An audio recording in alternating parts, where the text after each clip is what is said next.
You're watching a Highwire Media podcast. Happy New Year! It is 2025, and this year we begin with a series on the Unabomber. As always, I'm your host, Larry Lease. Of course, give us a thumbs up, hit that subscribe button, and hit the bell notification button to be notified of future videos. And with that, let's dive into today's episode. Imagine a brilliant young mind destined for greatness, who instead chooses a path of isolation and violence, becoming one of the most infamous domestic terrorists in history. This is the story of Ted Kaczynski, a mathematical genius whose early life seemed full of promise until something changed. Tonight, we'll explore the formative years of Kaczynski's life, from his upbringing and exceptional academic achievements, pivotal moments at Harvard that shaped his psyche. You'll see how the pressures of being a prodigy and the impact of controversial experiments led him down a dark and unexpected path. As we dive deeper into Kaczynski's journey, you'll discover the hidden influences that pushed him from a life of potential to one of deadly intent. The twists and turns in his story reveal how a promising academic future was abandoned for a secluded existence that culminated in a series of terrifying bombings. The full picture of how a genius became a killer is more complex and more chilling than you might think. Stay with us as we uncover the unsettling truth behind the Unabomber's descent into darkness. So, of course, who is Ted Kaczynski? Ted Kaczynski, or Theodore Kaczynski, is a name that became infamous in the 1990s, synonymous with fear, terror, and one of the longest-running manhunts in American history. Born on May 22, 1942 in Chicago, Illinois, Kaczynski was a gifted child who exhibited extraordinary intelligence from an early age. His brilliance in mathematics led him to Harvard University at just 16 years old, where he quickly stood out as a prodigy. But beneath his academic success, there were signs of a troubled mind. Kaczynski's early life seemed promising, filled with potential for groundbreaking contributions to science or mathematics. However, his deep-seated resentment towards what he perceived as the dehumanizing effects of modern technology and industrial society began to grow. This resentment would eventually consume him, leading him to retreat into isolation and plot a series of bombings that targeted universities, airlines, and individuals he believed were promoting technological advancements. He became known as the Unabomber, a name derived from the FBI's code name for his case, which originally stood for University and Airline Bomber. Over the course of nearly 2 decades, Kaczynski's homemade bombs killed 3 people and injured 23, instilling fear across the nation. His campaign of terror only ended when his 35,000-word manifesto, Industrial Society and Its Future, was published in major newspapers at his demand, leading to his identification and capture by the FBI. Kaczynski's story is not just one of a criminal mind, but of a man whose intelligence was both his gift and his curse, driving him to wage a deadly war against the very society that had nurtured his talents. Kaczynski's early childhood was in many ways typical for a boy growing up in post-war America, yet there are underlying currents that may have set the stage for his later actions. Born to working-class parents, Wanda and Theodore Kaczynski, Ted was the first of 2 sons. His family lived in a modest home in the suburbs of Chicago, where Ted's exceptional intelligence became apparent at a very young age. From early on, Ted was different. He was a quiet, introverted child, more comfortable with books than with other children. His parents, particularly his mother, recognized his intellect and nurtured his academic abilities, pushing him to excel. This pressure to achieve may have inadvertently isolated him from his peers, making it difficult for Ted to form social connections. One significant event in his childhood occurred when Ted was just 9 months old. He contracted a severe case of hives and was hospitalized in isolation for several weeks. During this time, he was separated from his family, a traumatic experience that some psychologists believe might have contributed to his lifelong difficulties in forming close relationships and his growing sense of alienation. As he grew older, Ted's academic talents became more evident, and he was often placed in advanced classes, further separating him from children his own age. While his parents had high hopes for their son, the intense focus on his intellectual development may have come at the cost of his emotional and social well-being. This combination of early isolation, the pressure to excel, and a lack of close friendships began to create a deep-seated resentment and detachment from society. These early experiences laid the groundwork for the man Kaczynski would become, a a man who, despite his intellectual gifts, struggled with feelings of alienation and ultimately sought to lash out at the society he felt had wronged him. So how did Kaczynski's academic brilliance manifest? His academic brilliance was apparent from a very young age, setting him apart from his peers in ways that were both remarkable and, like we mentioned, isolating. By the time he was in elementary school, Ted had already surpassed most of his classmates in intellectual ability. He was a voracious reader with a particular passion for mathematics, a subject in which he showed extraordinary talents. At just 16 years old, Kaczynski was accepted into Harvard University, a prestigious achievement that underscored his status as a prodigy. Harvard was not only an academic challenge, but also a social one. While most of his peers were adults, Ted was still a teenager, navigating a world where his intellectual prowess far outstripped his social maturity. Despite this, he excelled in his studies, focusing on mathematics, where his abilities continued to shine. Kaczynski graduated from Harvard with a bachelor's degree in mathematics and went on to pursue his graduate studies at the University of Michigan. There, his genius truly began to manifest in the academic world. He specialized in complex analysis, a branch of mathematics dealing with intricate and abstract concepts. His doctoral thesis, titled Boundary Functions, was so advanced that it was said to be understood by only a handful of people in the world at the time. The quality of his work earned him significant recognition and a teaching position at the University of California, Berkeley, at just 25 years old, a remarkable achievement for someone so young. However, Kaczynski's intelligence also set him apart in ways that were not always positive. His brilliance, coupled with his introverted nature, often led him feeling isolated and misunderstood. He struggled to connect with others, and the very intellect that should have opened doors for him instead deepened his sense of alienation. This isolation would later play a significant role in his withdrawal from society and its radicalization. Kaczynski's achievements as a mathematical prodigy were impressive, but they came at a cost. His early success in academia only seemed to amplify his feelings of disconnection from the world around him, planting the seeds for the dark path he would eventually take. Harvard University played a pivotal role in shaping Ted Kaczynski's psyche, influencing his mental state, worldviews in ways that would have profound consequences later in his life. Accepted into Harvard at the age of 16, Kaczynski entered a world where he was academically gifted, but socially out of place. Surrounded by older, more mature students, he found himself increasingly isolated. The pressures of being a young prodigy in such a competitive environment only heightened his sense of alienation. One of the most significant and controversial aspects of Kaczynski's time at Harvard was his involvement in a series of psychological experiments conducted by Professor Henry A. Murray. Hey everyone, welcome back. Hopefully you had a good Christmas. But today I want to seriously talk about online security, an issue that affects every single one of us. You ever feel like there's someone looking over your shoulder every time you're browsing, streaming, or just checking your email? It's more common than you think. And that's exactly why I'm excited to tell you about NordVPN. With NordVPN, you can say goodbye to those sketchy pop-ups and shady trackers following your every move. Instead, imagine having a digital fortress around your data. Banking transactions, passwords, and even private chats remain, well, private. NordVPN uses the next level encryption, which basically means your data is locked away behind a secure wall. So if nosy neighbors, big tech companies, or even your internet service provider tries to peek, they'll hit a dead end. And here's the really cool part. With one click, you can instantly change your virtual location. Travel virtually to another country, skip those annoying geo restrictions, and stream that exclusive show from Europe, Asia, or anywhere else. In other words, if you've been itching to watch a series that's not available in your region, NordVPN just opened the door for you. Now let's talk about the deal. It's a big one. Right now you can grab 72% off your NordVPN subscription. Yes, 72% off. And as if that wasn't sweet enough, they're also throwing in an additional 3 free months. That means you're scoring total online protection for a fraction of the normal cost, with 3 extra months totally on the house. This is the kind of offer that doesn't come around often.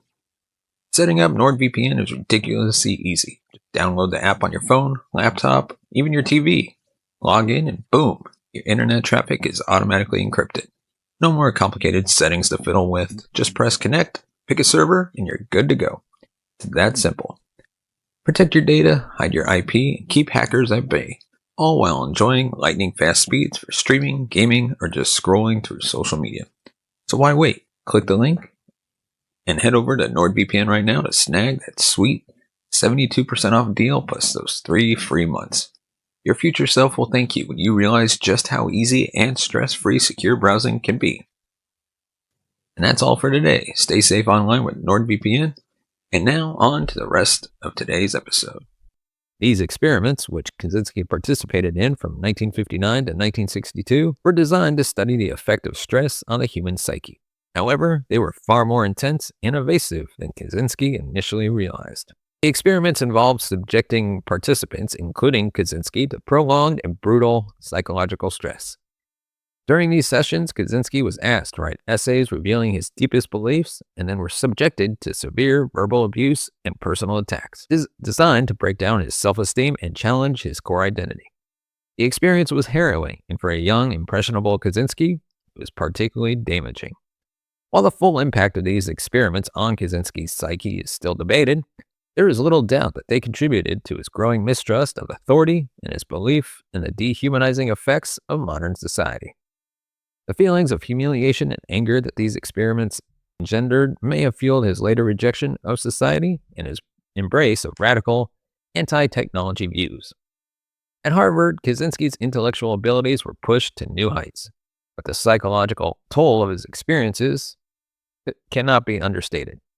The combination of intense academic pressure, social isolation, and the trauma of the psychological experiments helped shape a worldview that saw society not as a place of opportunity, but as a cold, oppressive force that needed to be resisted, even through violence. These experiences at Harvard were a key turning point in Kaczynski's life, setting him on the path that would eventually lead to his transformation into the Unabomber. So what really caused Kaczynski to withdraw from society? Kaczynski's withdrawal from society was a gradual process marked by increasing signs of isolation and a growing disillusionment with the modern world. Despite his academic brilliance and early success, there were clear indications that Kaczynski was struggling with deeper, more troubling issues that eventually led him to retreat entirely from society. During his time as a professor at the University of California, Berkeley, Kaczynski's behavior began to shift. Although he was respected for his intellectual prowess, he struggled with the demands of academic life and the expectations placed upon him. His interactions with colleagues and students were often strained, as he found it difficult to connect with others on a personal level. This social disconnect became more pronounced over time, and it was clear that his academic success was not bringing him the fulfillment or sense of purpose he sought. In 1969, after only 2 years of teaching, Kaczynski abruptly resigned from his position at Berkeley. The decision marked the beginning of his withdrawal from society. He returned to his parents' home in Illinois briefly before moving to a remote cabin in the wilderness of Montana. This move was a decisive break from the world of academia and the start of his life as a recluse. Several factors likely triggered this drastic change. Kaczynski's growing dissatisfaction with the direction of modern society, particularly the rapid advancements in technology, played a significant role. He increasingly viewed technological progress as a destructive force that was stripping humanity of its freedom and autonomy. His rejection of society was also fueled by a deepening sense of alienation and a desire to live a life of complete self-sufficiency, free from the influences of a world he had come to despise. In the isolation of his Montana cabin, Kaczynski's thoughts turned darker, his social withdrawal intensified, and he became consumed by his anti-technology beliefs. The signs of this shift were evident in his writings, which grew increasingly radical and violent in tone. What began as a philosophical opposition to industrial society evolved into a campaign of terror, as Kaczynski decided that the only way to combat the forces he believed were destroying humanity was through violence. Kaczynski's withdrawal from society was not just a retreat from the world, but a deliberate step toward the path that would lead him to become the Unabomber. His disconnection from others, his growing resentment of modern life, and his inability to reconcile his intellectual ideals with the realities of the world around him all contributed to his decision to leave society behind and pursue a path of violent resistance. Kaczynski's transformation from a promising mathematical genius to a notorious criminal known as the Unabomber is a story of profound psychological and ideological shifts. The tale of how a brilliant mind, burdened by isolation and radical beliefs, turned against the very society that had once celebrated his intellect.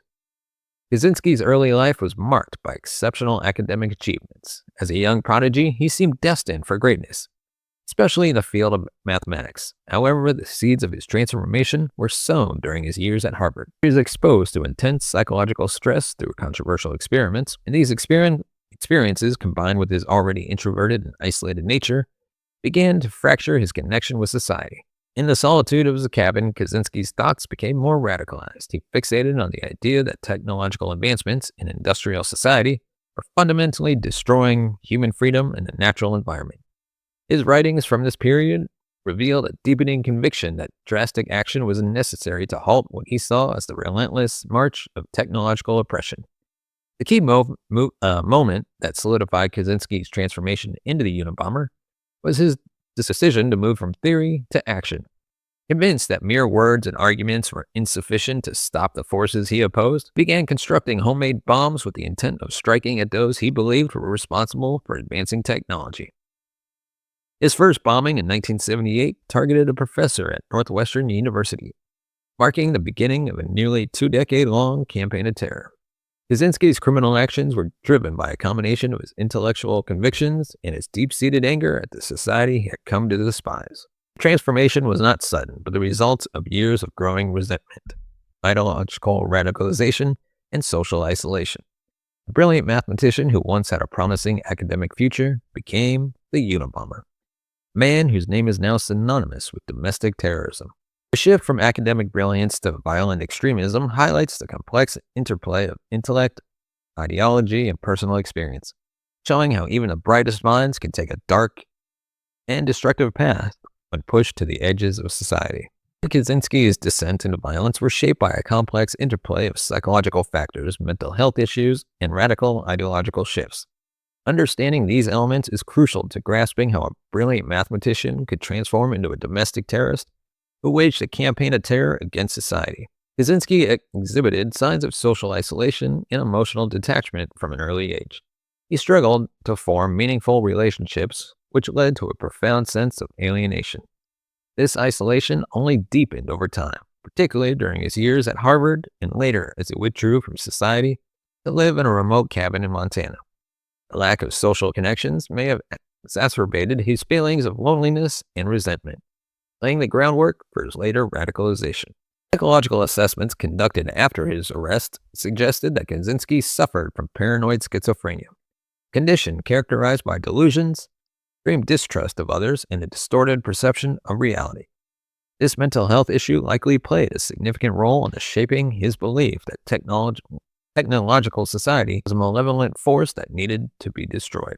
His paranoia fueled his conviction that he was engaged in a righteous battle against an oppressive system, justifying the use of violence as a necessary means to achieve his goals.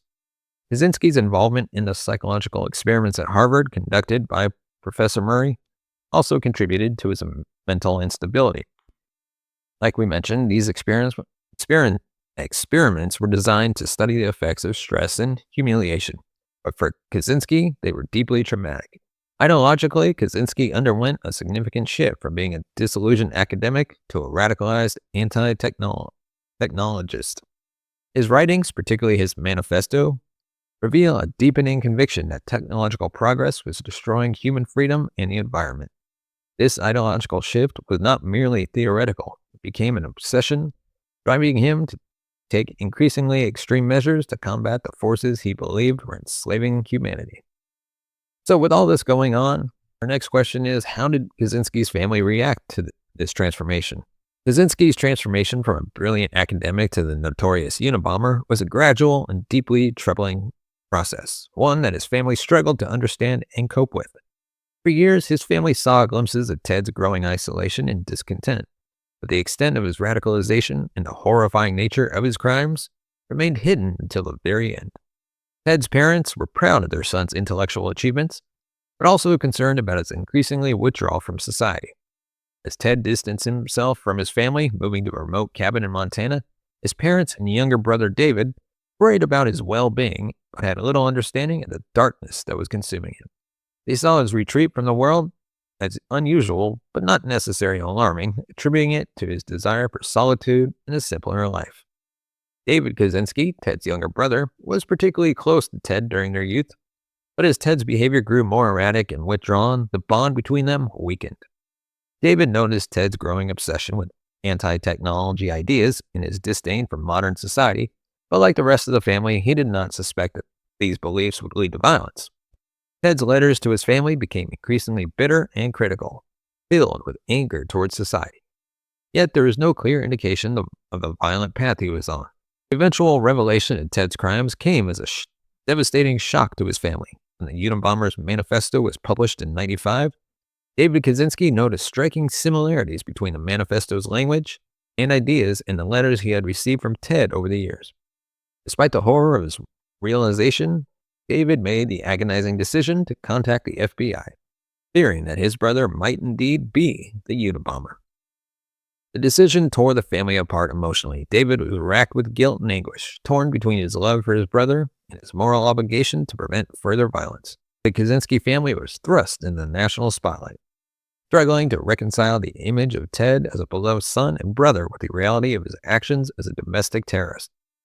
Wanda, Ted's mother, was heartbroken, grappling with the painful truth that her son had caused so much suffering. In the years following Ted's arrest, the family tried to come to terms with the impact of his crimes. David became an advocate against the death penalty, driven by his experience, turning in his brother and the complex emotions that followed. The family's reaction to Ted's transformation was a mix of shock, sorrow, and a profound sense of loss, not just for the brother and son they once knew, but for the lives destroyed by his actions. Ultimately, the Kaczynski family's experience is a tragic example of how even the closest to someone can be blindsided by their transformation to a figure capable of such profound violence. The emotional toll on the family was immense, as they were forced to confront the painful reality that Ted's intellectual brilliance had given way to a destructive and terrifying darkness. Ted Kaczynski's involvement in psychological experiments during his time at Harvard University is one of the most controversial and significant aspects of his early life. These experiments were ostensibly designed to study the effects of stress on the human psyche, but they became something much darker for Kaczynski, a young, impressionable student who was already socially isolated and emotionally vulnerable. Like we mentioned, the experiments that Kaczynski participated in was from 1959 to 1962 and involved intense psychological stress and was often described as a psychological torture. Participants were asked to write essays about their personal beliefs, values, and aspirations, which were then used against them in highly confrontational and degrading sessions. During these sessions, Kaczynski was subject to relentless verbal abuse and personal attacks designed to humiliate and destabilize him. The purpose was to break down the participants' self-esteem and study their reactions under extreme stress. Ted Kaczynski's decision to abandon a successful academic career and retreat into a life of isolation in the wilderness is a striking and pivotal moment in his transformation from a promising mathematician to the notorious Unabomber.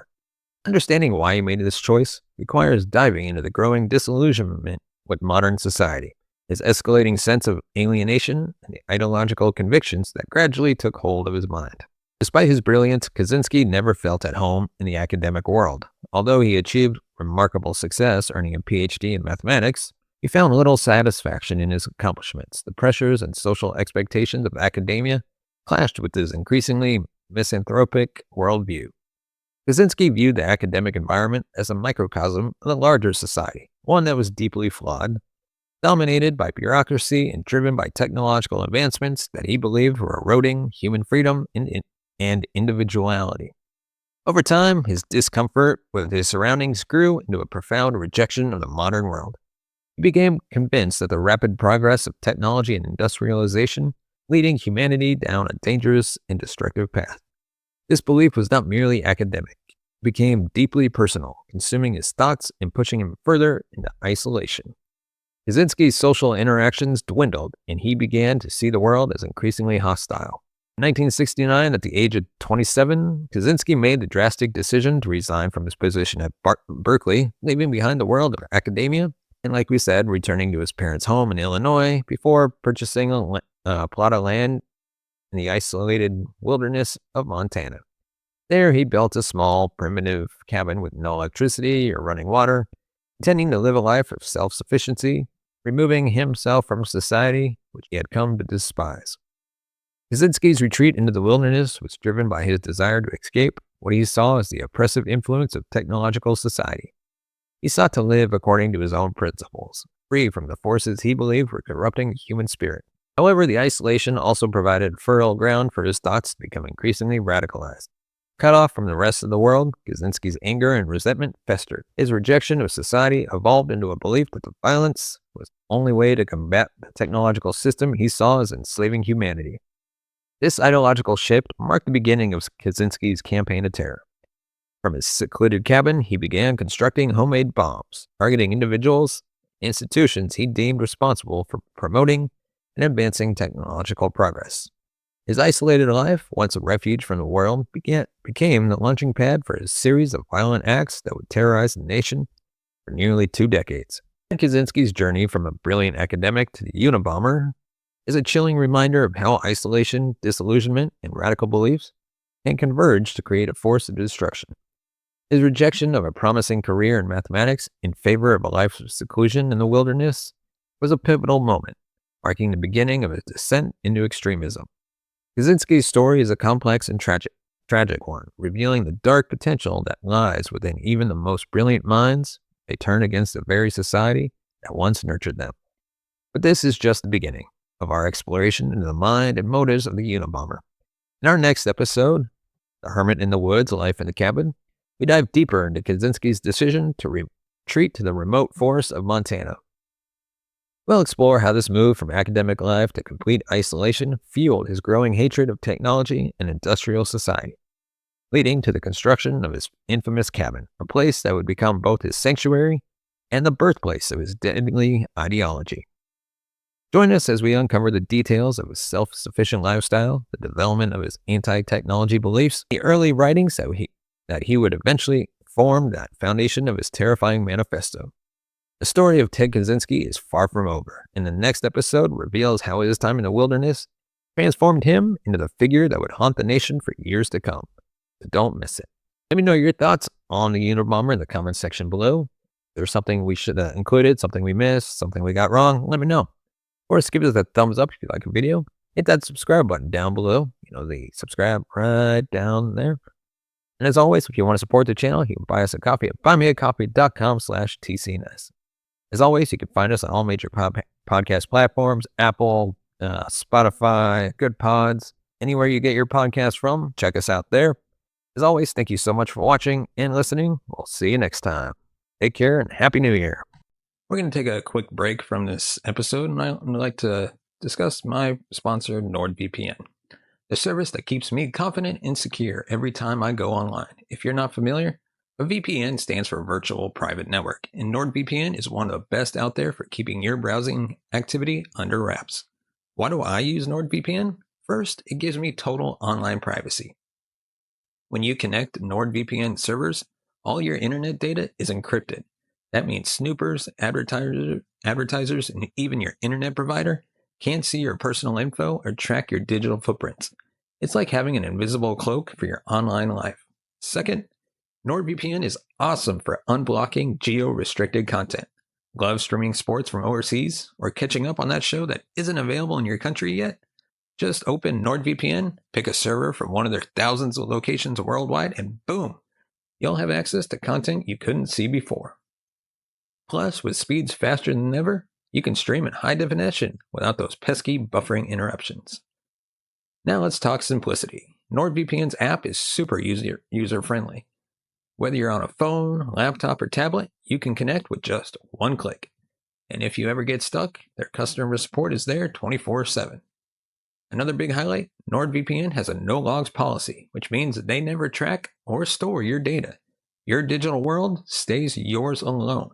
Lastly, if you travel often like me, NordVPN really comes in handy. Whether you're on public Wi-Fi at airports, hotels, or coffee shops, your data is always at risk. But with NordVPN, you can safeguard your connection and keep hackers at bay. No more worrying about whether your coffee shop Wi-Fi is safe. So if you're serious about protecting your privacy, accessing global content, and just having peace of mind online, NordVPN is the way to go. Give it a try, and I promise you'll wonder why you waited so long. Hit the link in the description to learn more and grab a special deal. Stay safe out there and happy browsing with NordVPN. Now let's get back to the rest of our episode. Chronicles with episode 2. Of course, before we dive into that, don't forget to subscribe to the channel. Hit the subscribe button down below. And now let's dive into today's episode. Have you ever wondered what drives a brilliant academic to leave behind a promising career and retreat to the wilderness? What happens when a man builds life in total isolation, relying on only himself, and begins to see technology as a threat to humanity? Tonight, we'll take you deep into the woods of Montana, where Ted Kaczynski, a man once on the path of greatness in academia, made a radical decision that would change his life and the world forever. We'll uncover the critical turning points in Ted Kaczynski's life. Why did he choose the remote wilderness of Montana as his refuge? How did this drastic move affect his mindset, fueling his growing mistrust of modern technology? We'll take a look at the details of his daily life in the cabin, examining how he sustained himself with primitive methods and why self-sufficiency was so crucial to his beliefs.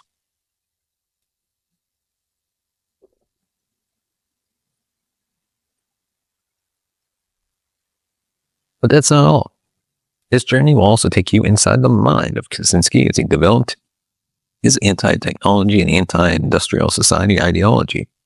What specific experiences in isolation led him to see technology as an existential threat?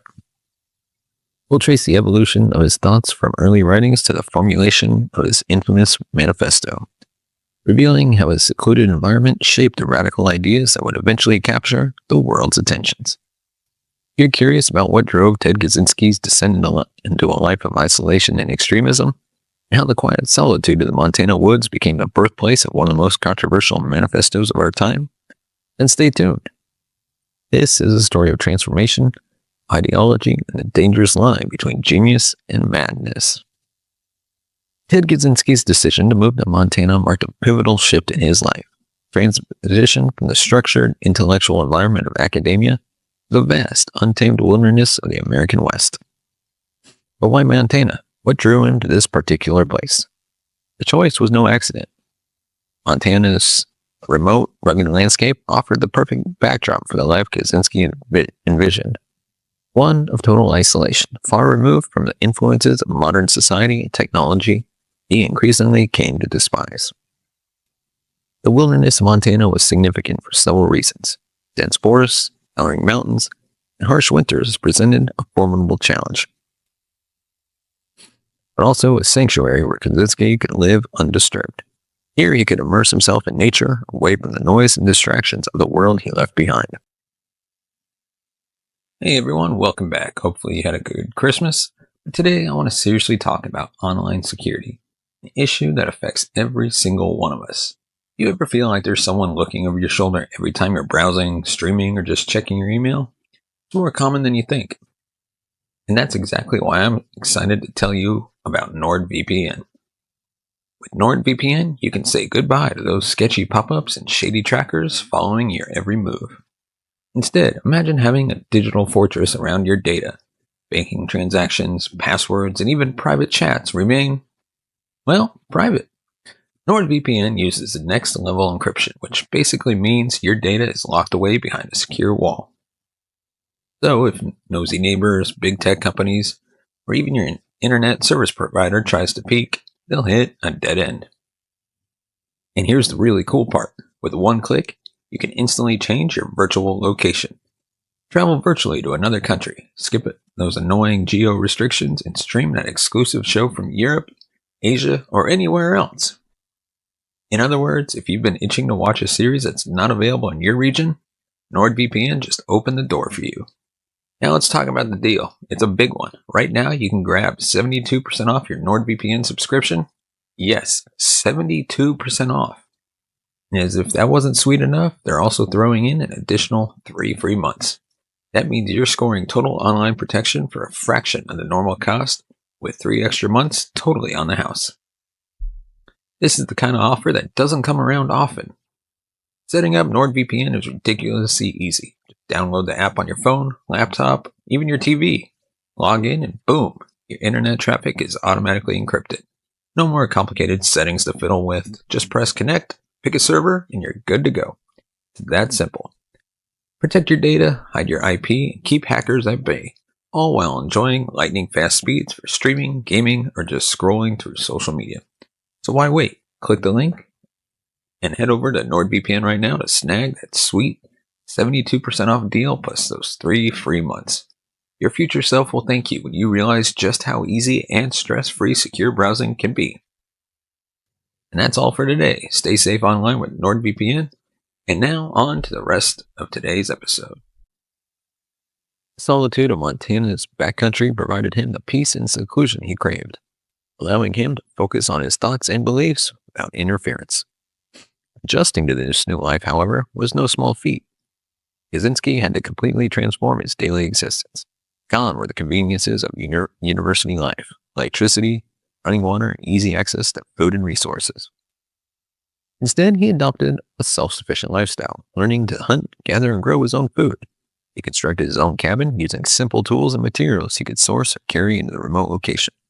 This process of adaptation wasn't just physical, it was deeply psychological as Kaczynski embraced the challenges of wilderness living as a means of purifying himself, what he viewed as the corrupting influence of modern society. This transition to the wilderness profoundly affected Kaczynski's mindset. The isolation gave him the space to cultivate his growing distrust of technology and industrial society, solidifying the beliefs that would later define his life and actions. The stark contrast between the natural world he immersed himself in and the technological world he left behind became increasingly clear in his mind. He began to see technology not just as a nuance, but as an existential threat to human freedom and the environment. This belief grew stronger as he lived in the wild, surrounded by the natural beauty of Montana, which he saw as the antithesis of the industrialized world. The move to Montana wasn't just a change of scenery for Kaczynski, it was the beginning of a radical transformation in his thinking. The wilderness sharpened his critique of modern society, deepened his anti-technology stance, set him on the path toward the drastic measures he would eventually take. In this remote corner of Montana, far from the life he once knew, Kaczynski's ideas evolved, hardening into the extreme ideology that would later drive his infamous actions. Ted Kaczynski's life in the remote Montana wilderness was defined by the cabin he built and the self-sufficient lifestyle he maintained there. The cabin, a simple structure measuring about 10 by 12 feet, became his home and fortress, a place where he could live entirely on his own terms, free from the trappings of modern society. But what did daily life in such a primitive setting look like for Kaczynski, and how did he manage the basic necessities of survival? Kaczynski's daily life was a stark contrast to the one he had left behind. Each day was a test of his ability to survive in isolation. He woke up early to maximize daylight, often spending his mornings and afternoons tending to essential tasks. To secure food, Kaczynski relied on a combination of foraging, small-scale gardening, and hunting. He grew vegetables in a small garden plot and collected wild plants, while occasionally hunting rabbits and other small game to supplement his diet. For water, he depended on a nearby creek, which he would visit regularly to collect fresh water, carrying it back to his cabin in containers.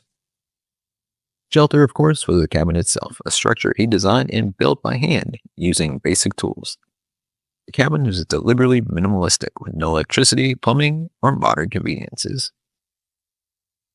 It was insulated with cardboard and plastic to ensure Montana's harsh winters, and he used a small wood-burning stove for heat. Every aspect of his shelter was a testament to his desire to live independently from society, relying solely on the resources he could gather or create himself. To maintain this self-sufficient lifestyle, Kaczynski developed a range of skills that were essential for survival in such a remote and unforgiving environment. He learned carpentry to build and maintain his cabin, developed proficiency in hunting and trapping to secure food, and became adept at preserving the food he collected to last through the winter months. He also practiced basic medicine, using knowledge he had acquired from books to treat minor injuries and illnesses. Kaczynski's resourcefulness was a critical component of his ability to live in isolation for so many years. But why did Kaczynski choose to live in such a primitive way? For him, self-sufficiency wasn't just a practical necessity, it was a profound ideological statement. By rejecting modern conveniences and living off the land, he was able to distance himself from the technological society he had come to despise. Self-sufficiency represented a form of purity, a way to reclaim his autonomy and control over his life. It was his way of proving that he could live without the systems and technologies that he believed were enslaving humanity. The significance of self-sufficiency for Kaczynski went beyond mere survival. It was a crucial element of his broader critique of modern society. To him, living primitively was a form of resistance, a rejection of the technological advancements that he saw as dehumanizing and destructive. In his cabin, far removed from the industrialized world, Kaczynski could live according to his own principles, untouched by the forces he believed were eroding human freedom. The lifestyle not only sustained him physically, but also reinforced his ideological convictions, fueling the radical beliefs that would later manifest in his writings and actions. Kaczynski's decision to isolate himself in the Montana wilderness was not just a retreat from society, it was a crucible for the development of his anti-technology and anti-industrial beliefs. Living in complete isolation, far from the influence of modern society, Kaczynski had the time and space to deeply contemplate the world he had left behind.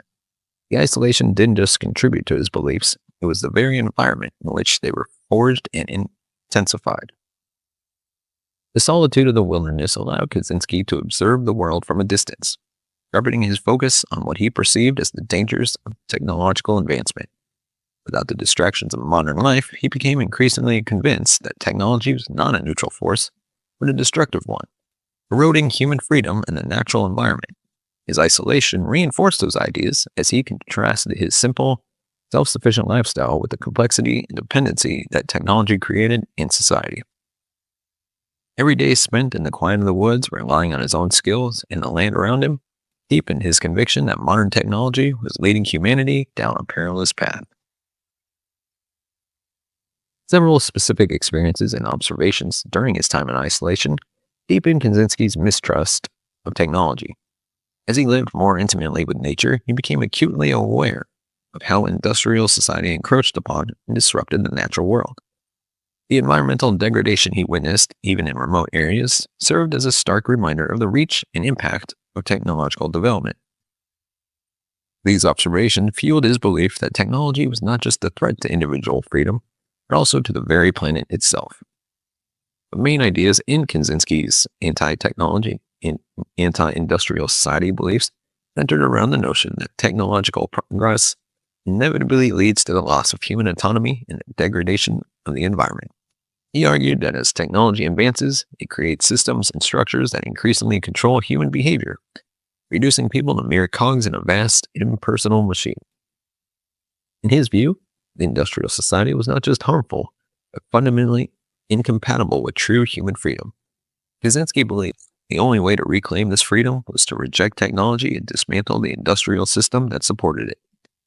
During his time in isolation, these beliefs evolved from vague discontent to a fully articulated philosophy. As Kaczynski spent more time reflecting and writing in his cabin, his thoughts crystallized into a coherent critique of modern society. He became more radical in his views, including that technological society was beyond reform, that the only solution was a complete and violent overthrow of the system.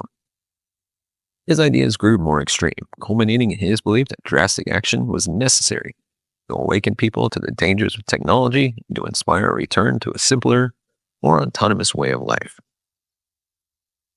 Kaczynski's lifestyle in the wilderness was a direct reflection of his anti-technology ideology. By living primitively, he demonstrated that it was possible to survive and thrive without the trappings of modern technology.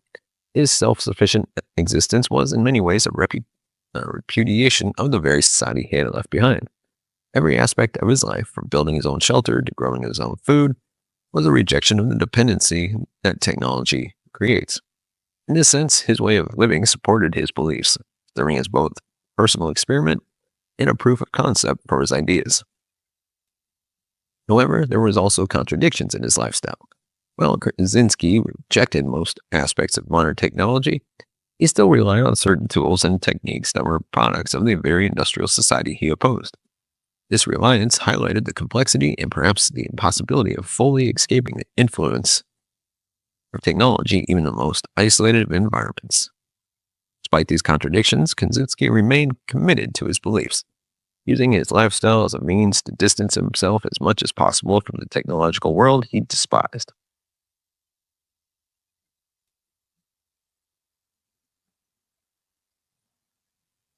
Ted Kaczynski's early writings were the seeds from which his infamous manifesto, Industrial Society and Its Future, eventually grew. These early writings, composed during his years of isolation in the Montana wilderness, reveal the key ideas that would later define his philosophy.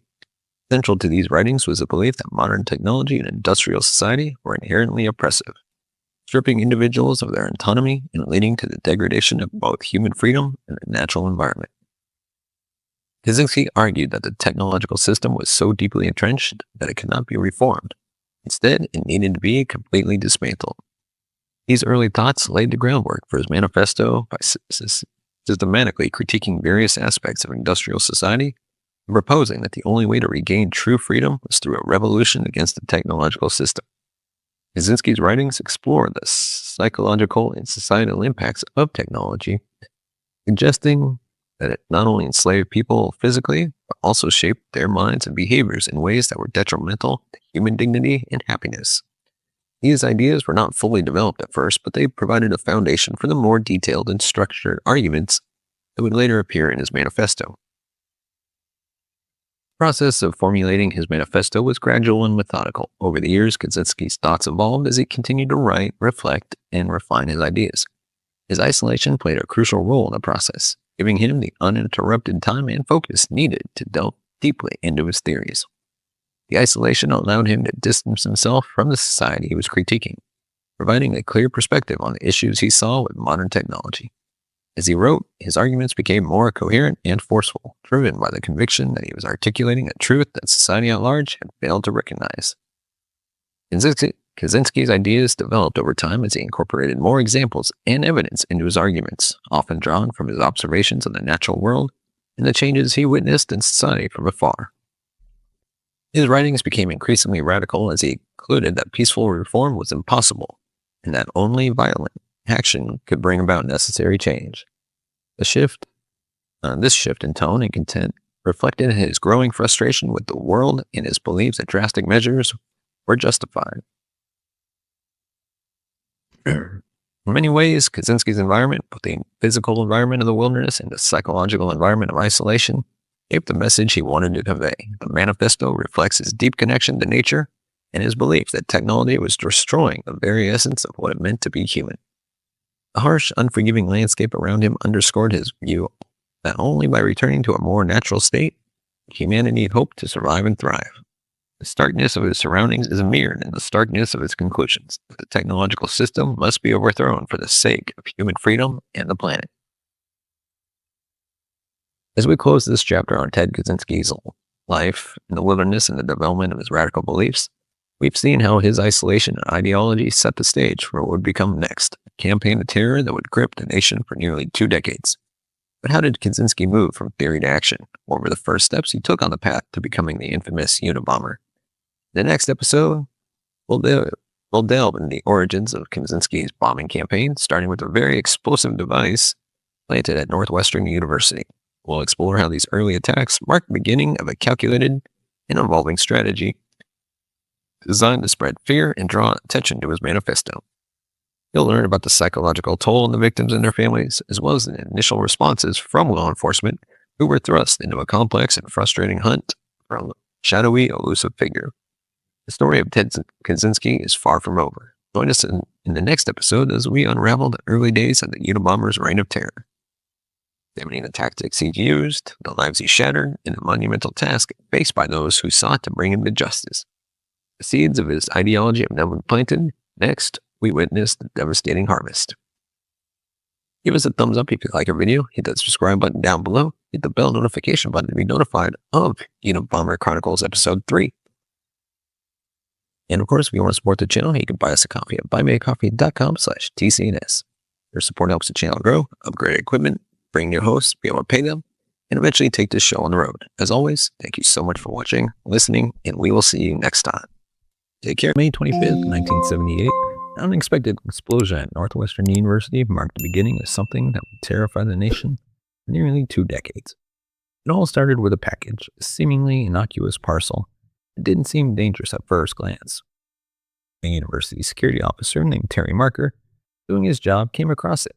Little did he know, the package contained the first bomb created by a man who would soon become known as the Unabomber. When Marker opened it, the device exploded, injuring him. While the bomb was crude, it was also deadly in its intent. This was the first step in Ted Kaczynski's meticulously planned campaign against what he saw as the enemy, modern technology. But why did Kaczynski target Northwestern University? For Kaczynski, the choice was symbolic. Northwestern was one of many academic institutions he held responsible for promoting the kind of technological progress that he believed was destroying human freedom. These institutions, in Kaczynski's mind, were the root of the problem. By targeting them, he was sending a message against the very thing he despised, a modern, technology-driven world. At the time, though, no one realized this was the beginning of a much larger, more sinister campaign. Investigators initially saw this bombing as an isolated event. It wasn't unheard of for universities to experience bomb scares, often related to student protests. So the first thoughts was that it might have been a prank or protest gone wrong. No one connected this explosion to something larger, something that would soon escalate into a nationwide manhunt for one of the most elusive criminals the FBI had ever pursued. Over the nearly 2-decade span of his bombing campaign, Ted Kaczynski's devices evolved from simple, rudimentary constructions to sophisticated, highly lethal weapons. Each bomb he sent represented both a message and a new step in his personal mastery of bomb making. The progression of his techniques reflects his obsessive attention to detail, constant refinement, and increasing commitment to making his devices more effective while eluding detection. This segment breaks down the key elements in the evolution of Kaczynski's bombs and the calculated improvements that kept him one step ahead of law enforcement. Kaczynski's first bombs, such as the one at Northwestern University, were relatively crude. He used basic materials like wood and nails, which made the bombs effective enough to injure, but not to kill. These early designs often malfunctioned or failed to detonate as intended, but they marked the beginning of his technical learning curve. As Kaczynski studied each bomb's effectiveness, he refined his approach. He incorporated new materials such as metal fragments and more reliable ignition sources to create higher impact explosions. He also began experimenting with pipe bombs, giving his devices a stronger container to contain pressure and cause more severe injuries upon detonation. By the mid-80s, Kaczynski's bombs were far deadlier. He added shrapnel to maximize harm, intending not only to spread fear, but ensure his targets would suffer serious injuries or even death. Each bomb became a more precise and destructive tool, designed to maximize impact on both the individual and the broader public. Early bombs relied on simpler ignition mechanisms, which were often unreliable. But as Kaczynski refined his devices, he began incorporating battery-powered circuits and carefully crafted switches. These adjustments ensured that the bomb detonated as intended and allowed him greater control over how and when they would go off. One of Kaczynski's signature developments was the pressure-activated trigger, designed to detonate the bomb as soon as the package was opened or moved. This mechanism required significant skill and precision, as a small misalignment could cause a malfunction. His success with this type of trigger increased the reliability of his bombs and added a psychological layer, as recipients could no longer trust even the simplest actions, like opening mail. Kaczynski knew that sourcing materials could make him traceable, so he went out of his way to avoid standard components. Where most bombers might purchase commercially available materials, he built many parts by hand. This included homemade nails and wooden casings, which were unique to his bombs and helped him avoid leaving a trail of purchases. Although Kaczynski was meticulous, he often used ordinary materials that were difficult to trace. Items like scrap wood, metal fragments, and basic batteries were easy to find without drawing attention. By using everyday materials, he made it nearly impossible for investigators to identify suppliers or track down his sources. Kaczynski was highly aware of how his bombs would be received. He worked to create packages that wouldn't arouse suspicion. He often disguised his devices as routine items. A package, a piece of mail, or an innocent-looking item that wouldn't seem out of place. For example, he once disguised a bomb as a book intended for a university professor, allowing it to blend seamlessly into an academic environment. To further disguise his bombs, Kaczynski used false return addresses, often choosing random locations to avoid linking the package to himself. This tactic not only delayed investigations, but also added a layer of anonymity, making it even harder for authorities to determine a pattern or locate a starting point. As Kaczynski's devices evolved, he began to include unique markings that investigators would later recognize as his signature. One of his most notable symbols was the engraving of the initials FC on some of his bombs, which stood for Freedom Club. This signature was a clear statement of his ideological intent and marked the bombs as part of a calculated campaign rather than random acts. Kaczynski's attention to detail set his devices apart. He crafted many components by hand, down to the smallest parts of the bomb's casings. Like we mentioned, his handmade nails, intricately carved wooden parts, and unique switches became recognizable elements that eventually helped law enforcement link the bombs together. These details also spoke to his methodical nature and obsessive commitment to his mission, adding a level of consistency to his devices that would ultimately contribute to his capture. Kaczynski took extreme precautions to ensure that his bombs contained no forensic evidence. He wore gloves while handling materials, avoided leaving fingerprints on any components, and minimized any potential biological traces. By doing so, he effectively eliminated any forensic trail, forcing investigators to rely solely on physical evidence from the bomb's components. To prevent even the smallest slip-up, Kaczynski constructed his bombs in his secluded cabin, far removed from prying eyes. This isolation allowed him to avoid surveillance and make it difficult for law enforcement to connect him to any known activities. For building each device, he disposed of any leftover materials or notes, tracing his tracks and ensuring that no evidence could point back to him. Over time, Kaczynski's choice of targets became a clear reflection of his anti-technology views. Initially, his targets appeared random, but as he honed his ideological focus, he targeted universities, airlines, technology-related businesses with a clear purpose. Each bomb was a message aimed at those he saw as perpetuating the technological society he despised. The evolution in targeting reflecting his ideological escalation. As his campaign progressed, Kaczynski's desire to communicate his views became more pronounced.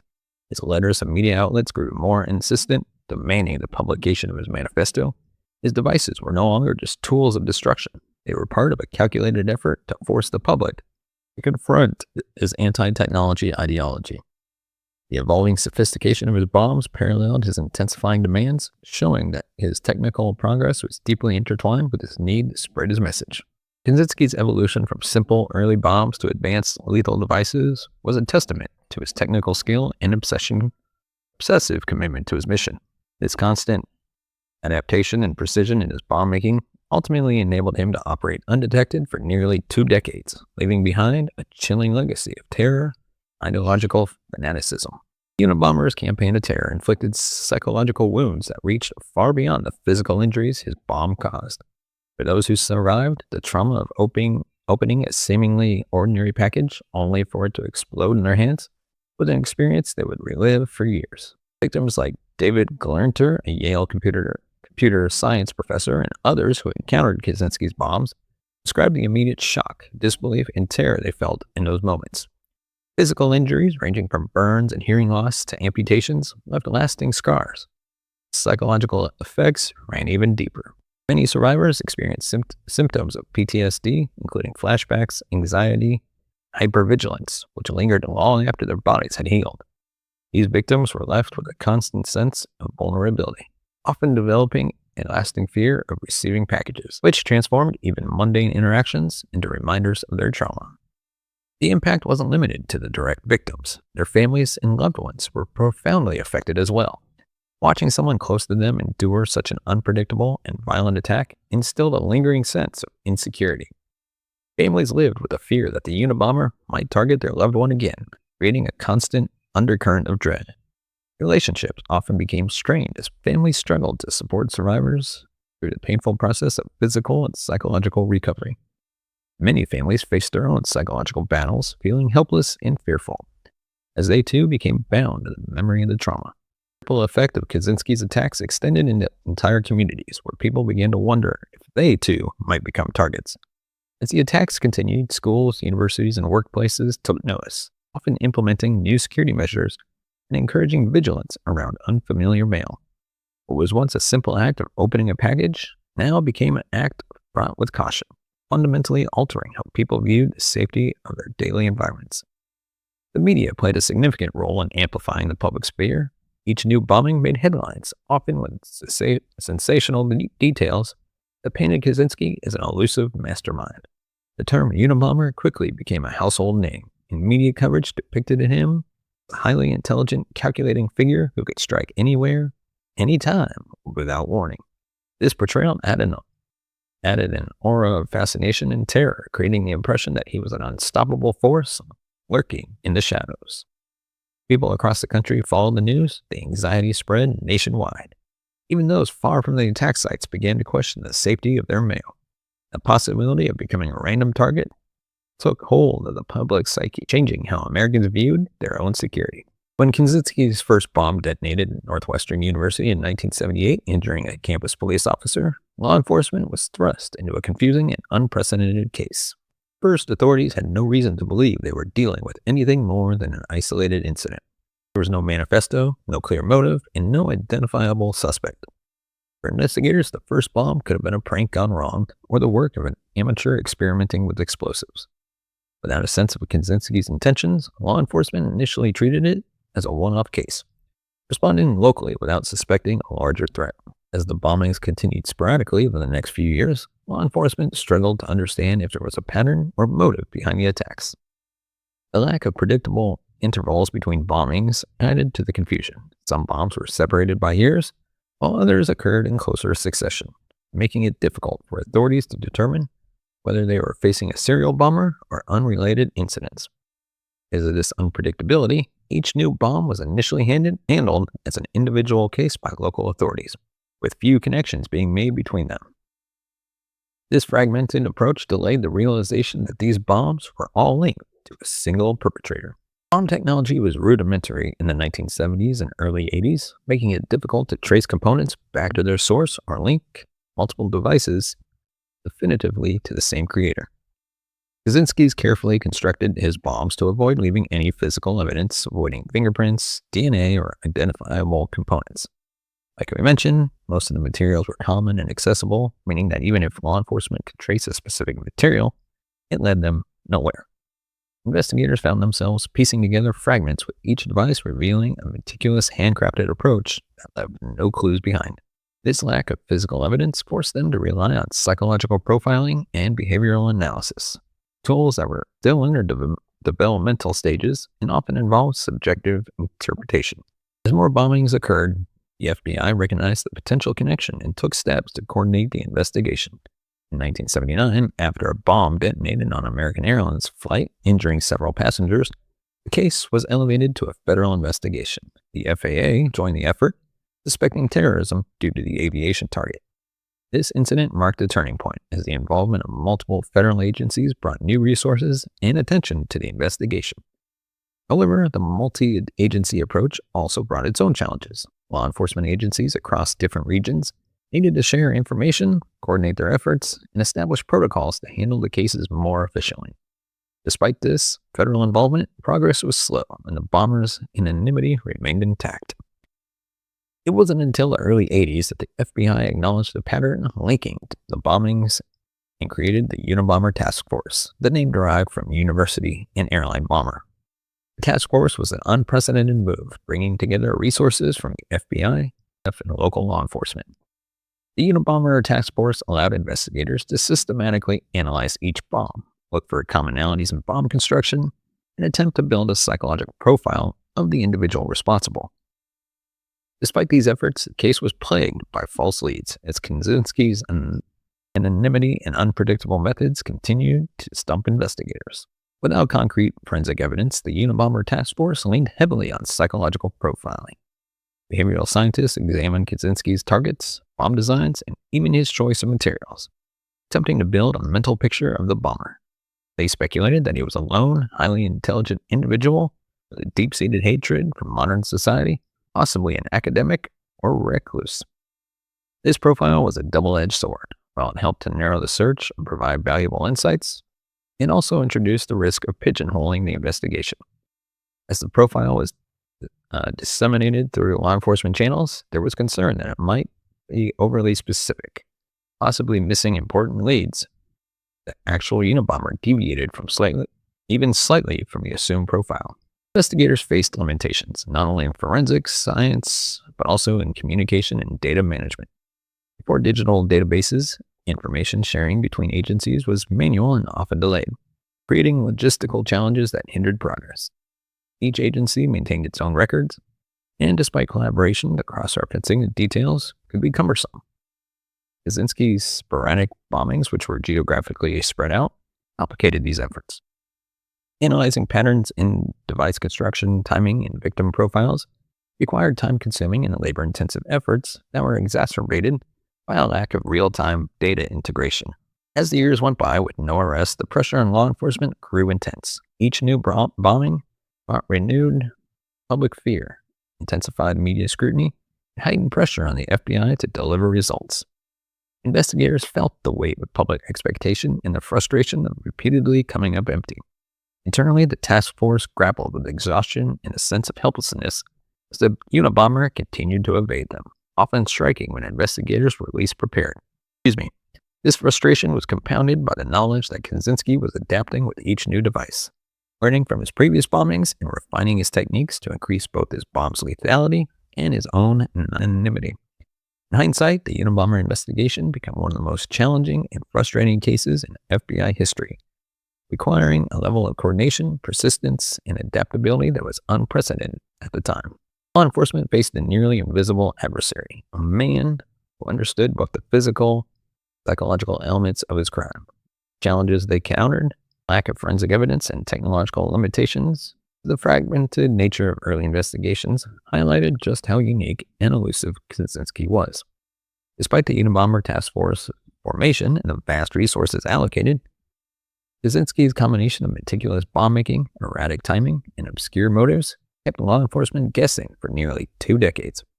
It was only with the eventual publication of the manifesto and the family tip that the Unabomber's identity would finally be uncovered, a conclusion that eluded even the most dedicated investigators for so many years. The search for the Unabomber was one of the most protracted and complex manhunts in American history. Identifying Kaczynski was a monumental challenge as he meticulously crafted a strategy to remain undetected, evading law enforcement for nearly 2 decades. The FBI and other agencies faced a series of daunting obstacles, from an absence of reliable forensic evidence to an erratic bombing schedule and cryptic motives that made tracking him down feel like an impossible task. Each attack left investigators with more questions than answers, forcing them to rethink conventional investigative tactics and ultimately leading to innovations in profiling and multi-agency collaboration. From the outset, Kaczynski used materials that were nearly impossible to trace. His bombs were Each attack left investigators with more questions than answers, forcing them to rethink conventional investigative tactics and ultimately leading to innovations in profiling and multi-agency collaboration. From the outset, Kaczynski used materials that were nearly impossible to trace. His bombs were composed of common items: scrap wood, nails, batteries, that he sourced from everyday materials, leaving no commercial purchases or suppliers for law enforcement to investigate. Like we mentioned, he crafted almost every part by hand, creating unique components like switches and even nails to avoid leaving any physical evidence that could be traced back to him. His bombs were meticulously clean, with no fingerprints, DNA, or personal markings, making traditional forensic techniques ineffective. Each device reflected Kaczynski's detailed knowledge of forensic science and his dedication to keeping his identity concealed. The sporadic timing of Kaczynski's attacks further complicated the investigation. Unlike many serial offenders who followed a consistent pattern, Kaczynski's bombings were erratic, sometimes occurring years apart. This unpredictable schedule prevented law enforcement from establishing a pattern or predicting when and where he might strike next.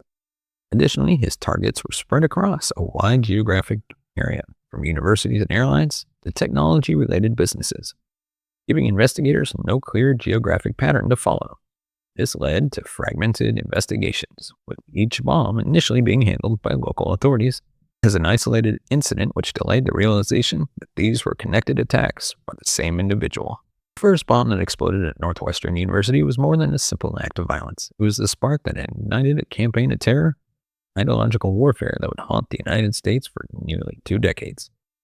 Kaczynski's first attack wasn't just a reckless or impulsive act. It was the opening move in a meticulously planned campaign against modern technology, industrial society.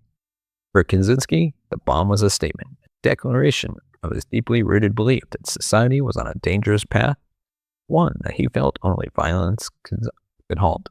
The Northwestern bombing was not just a crime, it was a calculated strike against academia and the technology-driven culture.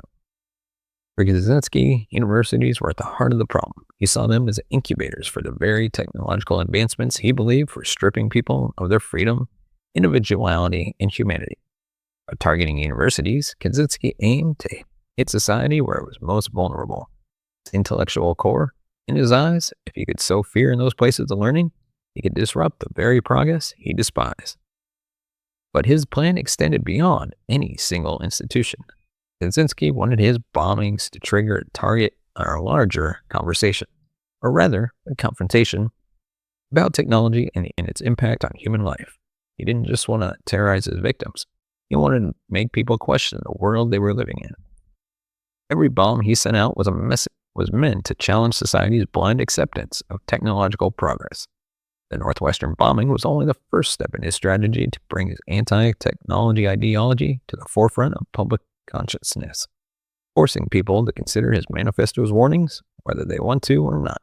In retrospect, the first bombing in Northwestern was far more than just a physical act of violence. It was a catalyst for a new kind of terror, one that would impact America's sense of safety, its approach to law enforcement, and even its understanding of domestic extremism. Kaczynski's initial attack set off a chain of events that would transform public perception of safety in academic and corporate spaces. Packages once considered harmless became potential threats. The simple act of opening mail now carried with it a shadow of fear and uncertainty. By the time investigators fully understood the scope and depth of Kaczynski's campaign, the effects of that first bomb had spread far beyond Northwestern's campus. The seemingly isolated incident had evolved into a haunting campaign that held the entire country in suspense. The first bomb was the opening act in Kaczynski's war against a society he saw as enslaved by technology, setting a new and terrifying standard for ideological extremism. Let me know what you thought about this episode in the comments section below. Is there something we missed, something we should have included? Let me know. And of course, give us that thumbs up if you like a video. Hit that subscribe button down below. Bell notification button, be notified of future videos. And if you want to support the channel, you can buy us a coffee at buymeacoffee.com/CNS. As always, your support helps the channel grow, upgrade our equipment, bring in new hosts, be able to pay them, and hopefully one day take this show on the road. As always, your support can help make that happen. And of course, you can find us on all major podcast platforms: Spotify, Good Pods, Apple Podcasts, Amazon Music. Pretty much anywhere you get your podcasts from, you can find us. And don't forget to leave us a review on Spotify or Good Pods. And with that, thank you so much for watching and listening. We'll see you next time. When the FBI realized they were up against a deadly calculating bomber who seemed impossible to catch, they created the Unabomber Task Force, a specialized unit dedicated to tracking down the Unabomber. This wasn't just any case. The stakes were too high and the threat too severe. With an initial profile based on sparse clues, the FBI crafted strategies to try to unmask this hidden mastermind. Early evidence hinted at a brilliant yet disturbed mind, and every new discovery pushed agents closer to understanding their target. This investigation was a roller coaster marked by breakthroughs that brought them close to an answer, only to be thwarted by frustrating dead ends and unexpected missteps.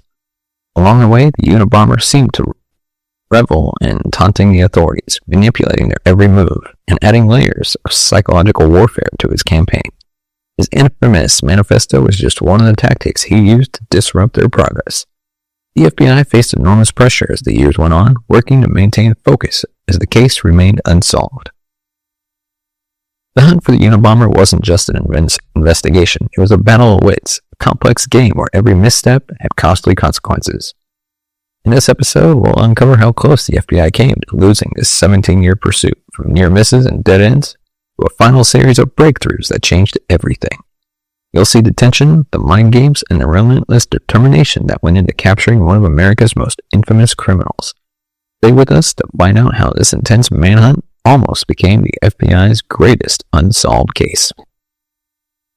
But what made the Unabomber such a significant threat that an entire task force was dedicated to his capture? The Unabomber, known in real life as Ted Kaczynski, posed an unprecedented threat that required the full focus of federal resources. culminating in the formation of the Unabomber task force.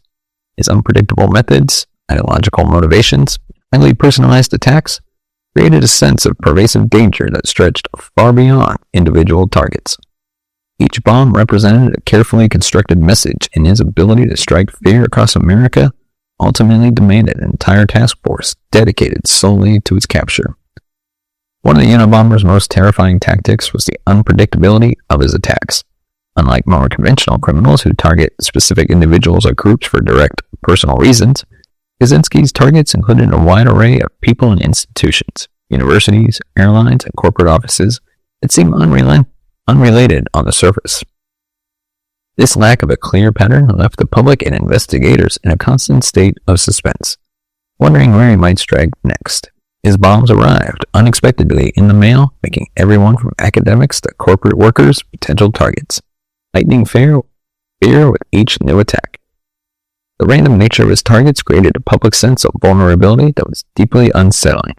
As Kaczynski didn't rely on proximity or familiarity with his victims, he could strike anywhere, anytime, leaving recipients unsure whether the next package or envelope could be their last. This ambiguity contributed to a sense of nationwide paranoia that extended far beyond the individuals he injured or killed. His bombs weren't just deadly, they were carefully designed to be undetectable until they detonated, heightening a sense of helplessness among potential targets and making him seem like a ghost, possible to predict or stop. Kaczynski's attacks did more than just injure or kill the victims. They spread a palpable sense of fear across the country. He effectively transformed routine actions like opening a package or entering an office into potential life or death situations. Universities and corporations across the country implemented safety protocols, warning staff and students to be cautious about incoming mail and suspicious packages. This constant vigilance affected the morale of countless people, casting a shadow over daily life and instilling a sense of dread even in those far removed from the actual incidents.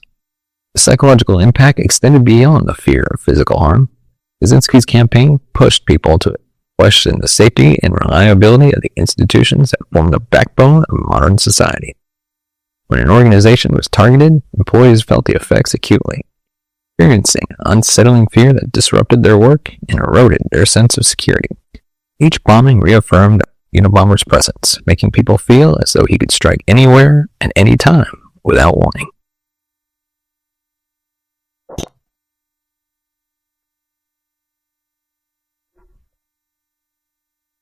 The Unabomber's ability to evade capture for nearly 17 years set him apart as one of the FBI's most elusive adversaries. He took extensive precautions to avoid leaving any traces behind, constructing his bombs with commonly available materials that were impossible to track to a single source. Living off the grid in a remote Montana cabin, Kaczynski had no phone lines, digital records, or connections to the outside world that could lead authorities to him. His intentional isolation rendered him virtually invisible to conventional surveillance methods, making it incredibly difficult for the FBI to build a viable suspect profile. Additionally, Kaczynski's decision to act alone meant there were no accomplices or informants who could accidentally leak information. His independence was one of his greatest advantages in staying hidden, as there was no one to betray him or reveal his whereabouts. This made him an almost mythical figure, one who seemed untouchable and all the more threatening as a result. The increasing frequency of Kaczynski's attacks raised the stakes for the FBI. Each new bombing underscored the immediate need to stop him. Every device he mailed or placed had the potential to injure or kill multiple people, and with each passing year, the possibility of a mass casualty event loomed larger. The FBI knew that failing to capture the Unabomber meant risking the lives of many innocent people. The sense of urgency to catch him grew as Kaczynski's devices became more sophisticated. Each bomb revealed a disturbing commitment to improve his methods, indicating that he was not planning to stop until he achieved his ideological goals. The pressure was constant, and every bombing served as a grim reminder of the stakes involved and the lives that could be saved by capturing him. The Unabomber was not just an isolated criminal. He was a symbol of terror that haunted both the public and the FBI for nearly 2 decades. The Unabomber's 17-year campaign was unlike anything the FBI had faced before. Ted Kaczynski, a former mathematics prodigy and reclusive intellectual, emerged as a one-man terror cell with an ideological vendetta against modern technology and industrial society. His attacks weren't random acts of violence. They were carefully calculated assaults on the very foundations of American progress. His unique approach, unpredictability, and ability to evade capture for so long made him an extraordinary threat to public safety and a lasting challenge to law enforcement. Kaczynski's motives weren't about revenge or financial gain. They were deeply ideological, rooted in a firm belief that technology and industrialization were dehumanizing forces that eroded human freedom. He saw himself as waging a crusade against what he viewed as the destructive influence of technology on society, influence that he felt robbed people of their autonomy and stifled their natural instincts. This belief made him far more dangerous than a typical criminal, as he was on a mission he viewed as morally justified and, in his mind, vital to the future of humanity. Kaczynski's targets were chosen to send a message: universities, airlines, and corporate offices. These were not random picks, but symbols of what he perceived as a society enslaved to technological advancement. Each bomb was a statement against institutions promoting research, industrialization, and technological growth. Specifically targeting such places, he challenged society to confront his ideology, forcing people to question the very institutions they relied on for progress and security. This motivation gave him a near religious zeal, making it unlikely he would stop on his own, thereby intensifying the urgency to capture him. One of Kaczynski's most effective tactics was his ability to instill fear in everyday life. Unlike crimes with a clear motive or specific demographic target, his bombings had an air of randomness that made everyone feel like a potential victim. His bombs arrived in seemingly innocuous packages and were sent through the mail, a system typically associated with safety and routine. This tactic alone heightened the terror of his campaign. Every time someone opened a package at a university or corporation, they were reminded they could be the next target. This fear infiltrated workplaces, academic settings, and even homes, creating a national state of paranoia. Many activities like opening mail or entering an office became sources of anxiety. Universities and corporations implemented strict safety protocols, including screening packages, issuing warnings, and training staff to spot suspicious items. The Unabomber succeeded in making people question the safety of even their most mundane aspects of their lives. Kaczynski's ability to remain hidden and adapt his methods was one of the key factors that made him so dangerous. He constructed his bombs with readily available materials, meticulously chosen to avoid leaving any forensic traces. Unlike typical criminals who might use identifiable tools or materials, Kaczynski's devices were deliberately untraceable, often built with everyday items that couldn't be tied to specific stores or locations. His bombs were sophisticated, yet deceptively simple, a testament to his skill and knowledge of chemistry and mechanics, allowing him to build deadly devices without the need for specialized parts. Kaczynski's decision to live off the grid in a remote Montana cabin gave him an additional layer of protection. He had no phone, car, or modern conveniences, meaning there were no digital records or credit card transactions that could reveal his identity. His isolation made him nearly invisible to the typical surveillance methods available to law enforcement at the time.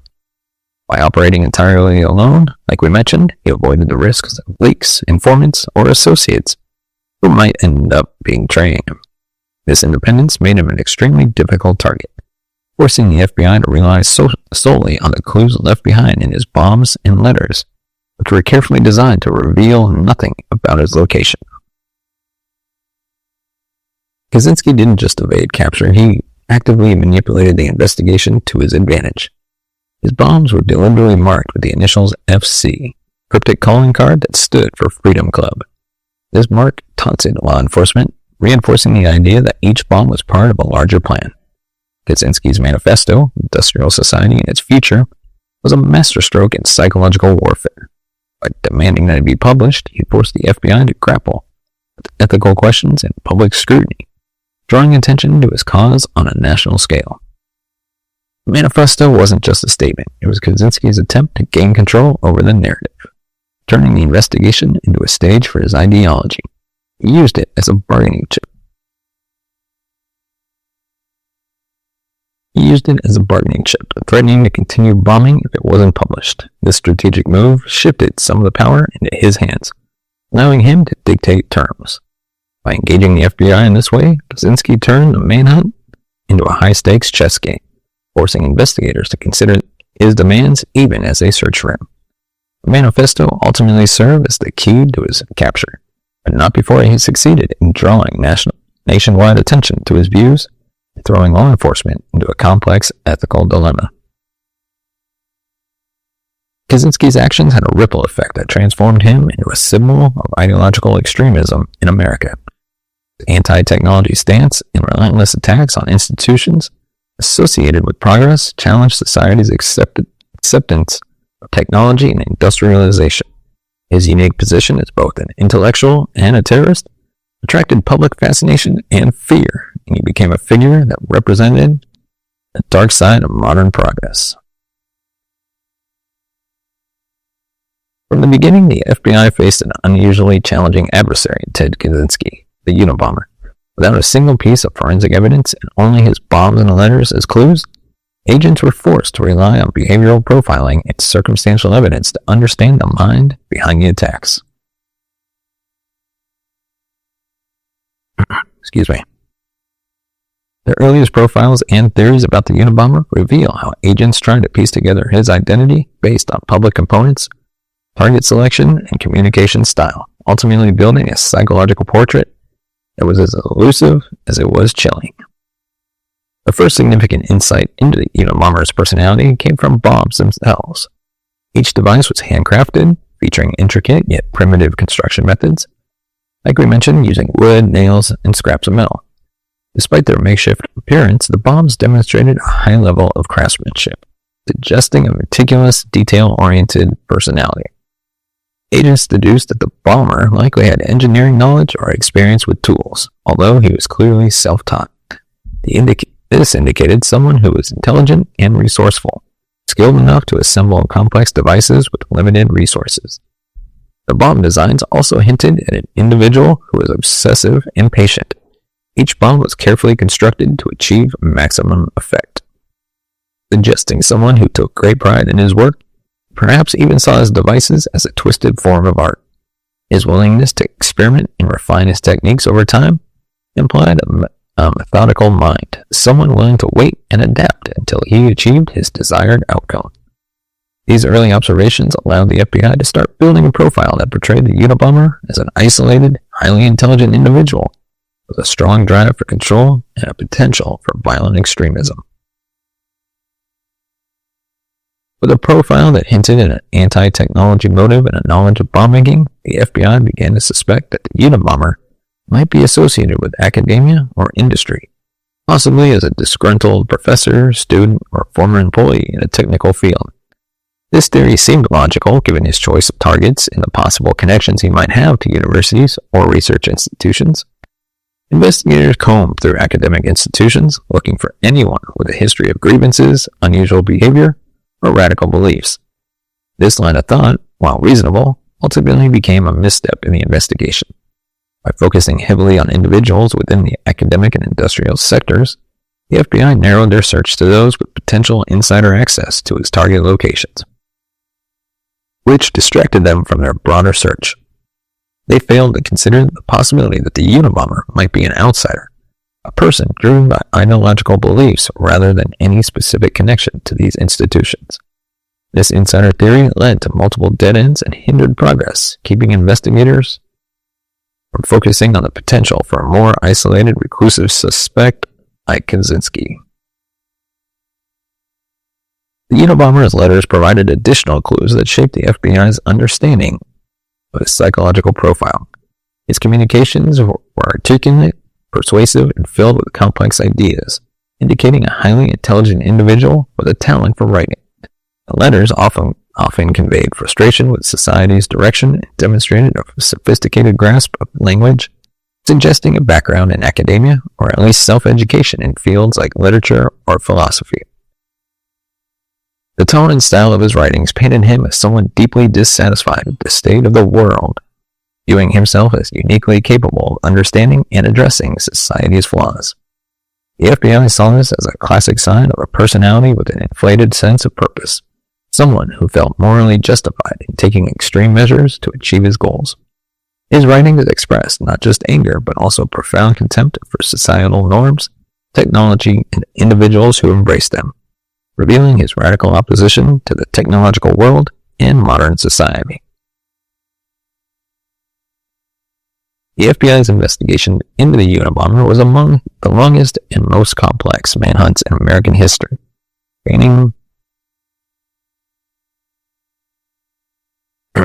spanning nearly 17 years. It involved a wide range of investigative strategies, countless hours of analysis, and several key missteps that delayed progress. The case required both traditional detective work and innovative profiling techniques, all while facing the constant pressure of preventing the next bomb from striking. By delving into the strategies employed and the errors made along the way, it's clear how challenging it was for law enforcement to keep pace with such a cunning and meticulous adversary. One of the most powerful aspects of Kaczynski's psychological strategy was his use of silence. Despite his demands and his letters, he remained otherwise silent, operating in complete secrecy and refusing to reveal any details about his identity or location. By staying hidden and avoiding public exposure, Kaczynski created an aura of mystery that amplified the FBI's frustration. This silence acted as a psychological weapon, intensifying his image as an almost mythic figure who could strike without warning, evade capture, and manipulate the media and law enforcement from afar. This strategy was particularly effective in maintaining a sense of power over the FBI. Each bombing, combined with Kaczynski's silence, made it clear that he was in control of the situation. The lack of personal details and the absence of a physical presence kept investigators guessing, forcing them to chase abstract profiles and ideas rather than a tangible suspect. Kaczynski's silence allowed him to maintain an intimidating persona that weighed heavily on the minds of investigators, reminding them that he remained an invisible threat, always one step ahead. The Unabomber's psychological tactics took a profound toll on the FBI agents assigned to the case. Each bomb and letter not only represented a physical threat, but also a challenge to the FBI's ability to maintain control. Agents had to confront the reality that despite their best efforts, Kaczynski was outmaneuvering them on multiple fronts. The taunting letters, the manifesto's intellectual posturing, and his evasive tactics all contributed to a growing sense of frustration, and at times helplessness within the Unabomber task force.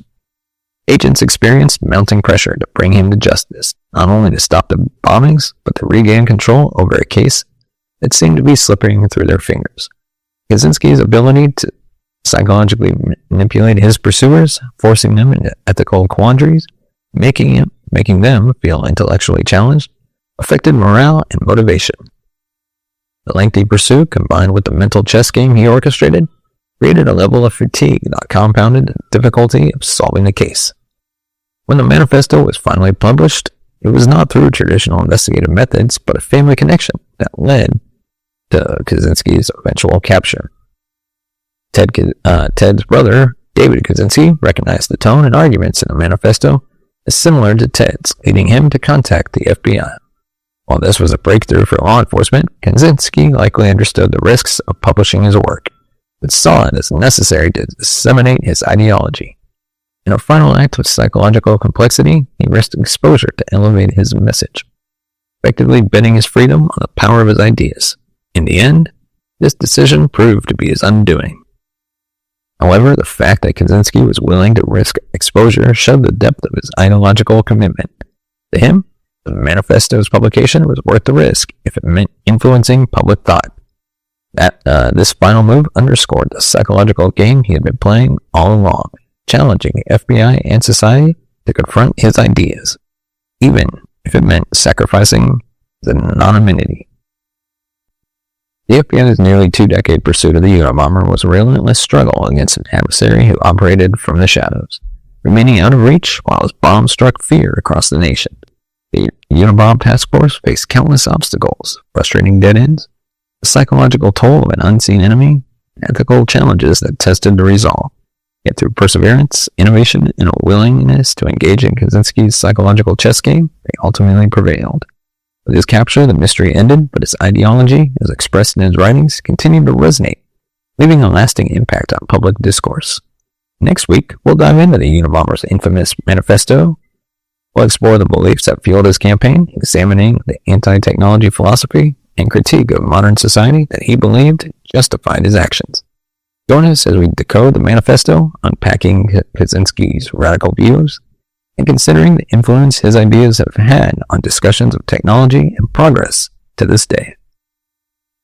Now give us a thumbs up if you like our video, hit that subscribe button down below, the bell notification to be notified of future videos, and of course, let me know your thoughts in the comment section below. And if you want to support the channel, you can buy us a coffee at buymeacoffee.com/TCNS. As always, your support helps the channel grow, upgrade our equipment, bring in new hosts, be able to pay them, and of course, take this show on the road. As always, you can find us on all major podcast platforms, including Good Pods and Spotify. And with that, thank you so much for watching and listening. We'll see you next time. What leads a brilliant mind to see technology as a danger so immense that it justifies violence? Tonight, we're diving into Ted Kaczynski's manifesto, Industrial Society, and its future. What leads a brilliant mind to see technology as a danger so immense that it justifies violence? Today, we're diving into Ted Kaczynski's manifesto, Industrial Society, and its future, to explore the radical ideology that drove him from intellectual achievement to domestic terrorism. His manifesto laid out a view of technology as a force that crushes human freedom and disrupts the very fabric of society. But there was more than just a critique. It was a warning, one so controversial that the FBI faced a serious dilemma over whether it should even be published. We're going to break down Kaczynski's core arguments, taking a closer look at his views on technology, society, and the cost of progress. We'll also explore the enduring influence of his words, how a manifesto published in the 90s may still be shaping today's conversations on technology and even sparking extremist movements. Kaczynski's manifesto didn't just target technology, it questioned the entire structure of modern society, provoking an ethical debate that still reverberates. Could his warnings about technology resonate more today than ever?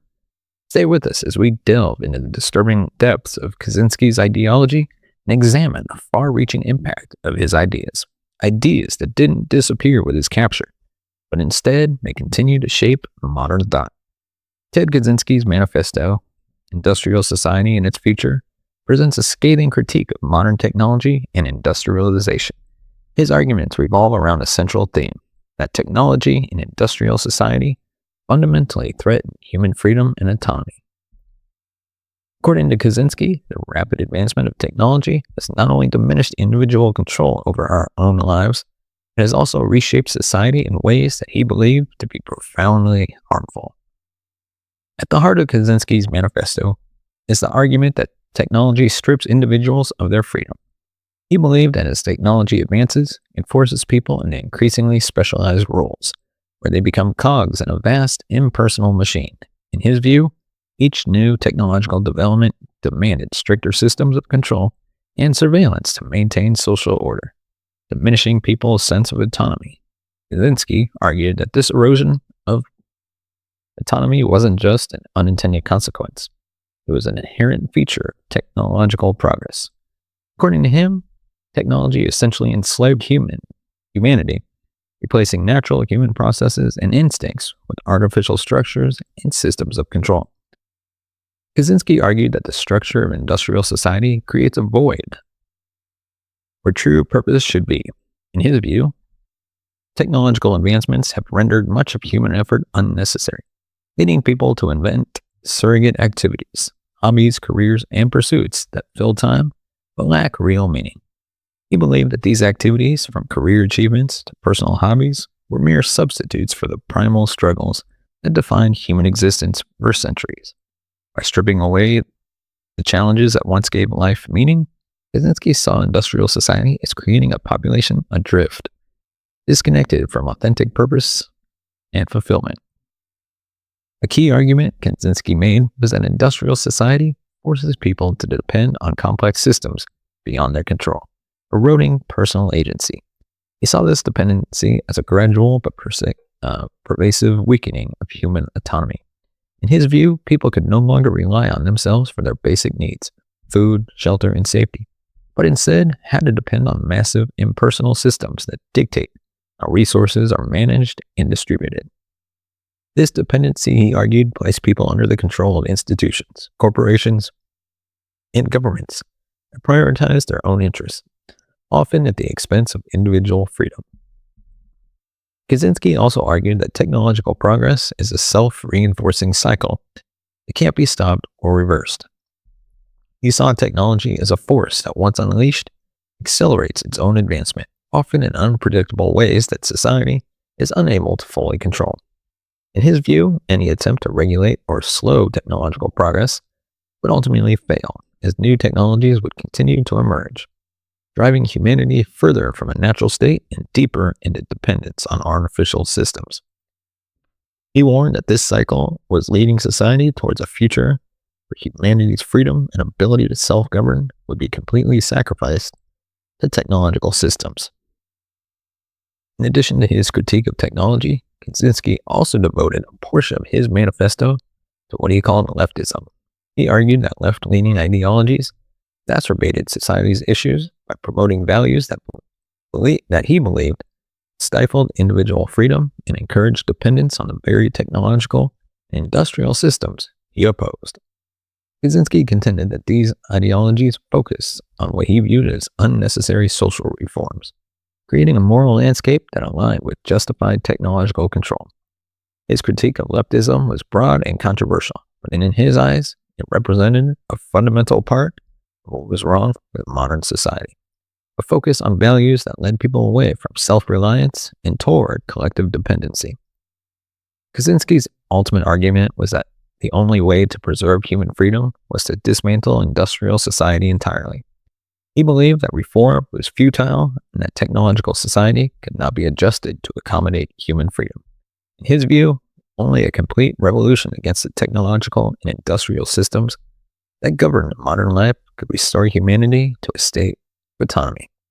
He called for a return to a simpler, pre-industrial way of life, where individuals could live self-sufficiently, free from the constraints of large-scale technological systems. The solution was radical and extreme, but to Kaczynski, it was the only way to prevent humanity's complete subjugation to technology.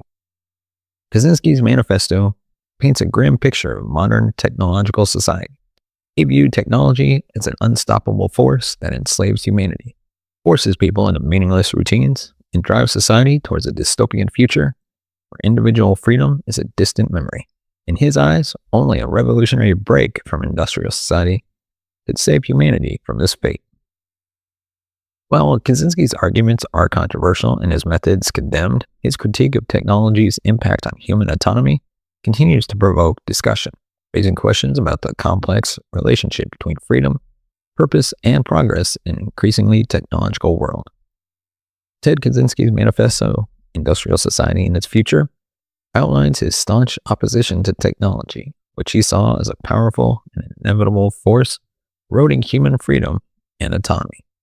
To Kaczynski, technology wasn't just a tool or convenience. It was an oppressive system that gradually subjugates individuals, restructuring society to the point where people lose control over their lives. His extreme aversion to technology was deeply rooted in his belief that technological advancements are inherently incompatible with genuine human freedom, a conviction that would ultimately drive him to violent action. Kaczynski viewed technology as a direct and existential threat to individual freedom. He argued that as technology advances, it requires increasingly complex social structures to manage it, which in turn necessitate new forms of control, regulation over individuals. In his view, this technological expansion creates a system where people must conform to the needs of the machine rather than the other way around.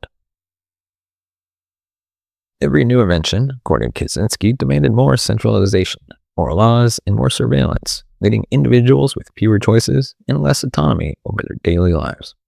For Kaczynski, this wasn't a merely theoretical problem. It was a form of enslavement that gradually transformed human beings into cogs in a vast, impersonal machine.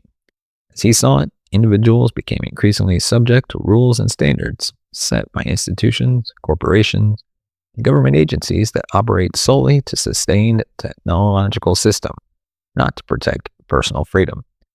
Kaczynski argued that individuals were losing their ability to make independent choices, leaving society at the mercy of a technological system that no single person or group could control. One of Kaczynski's central beliefs was that technology creates a dependency that weakens humanity's sense of autonomy. People became more reliant on complex technological systems for basic needs. Food, shelter, communication, they lost the ability to live independently.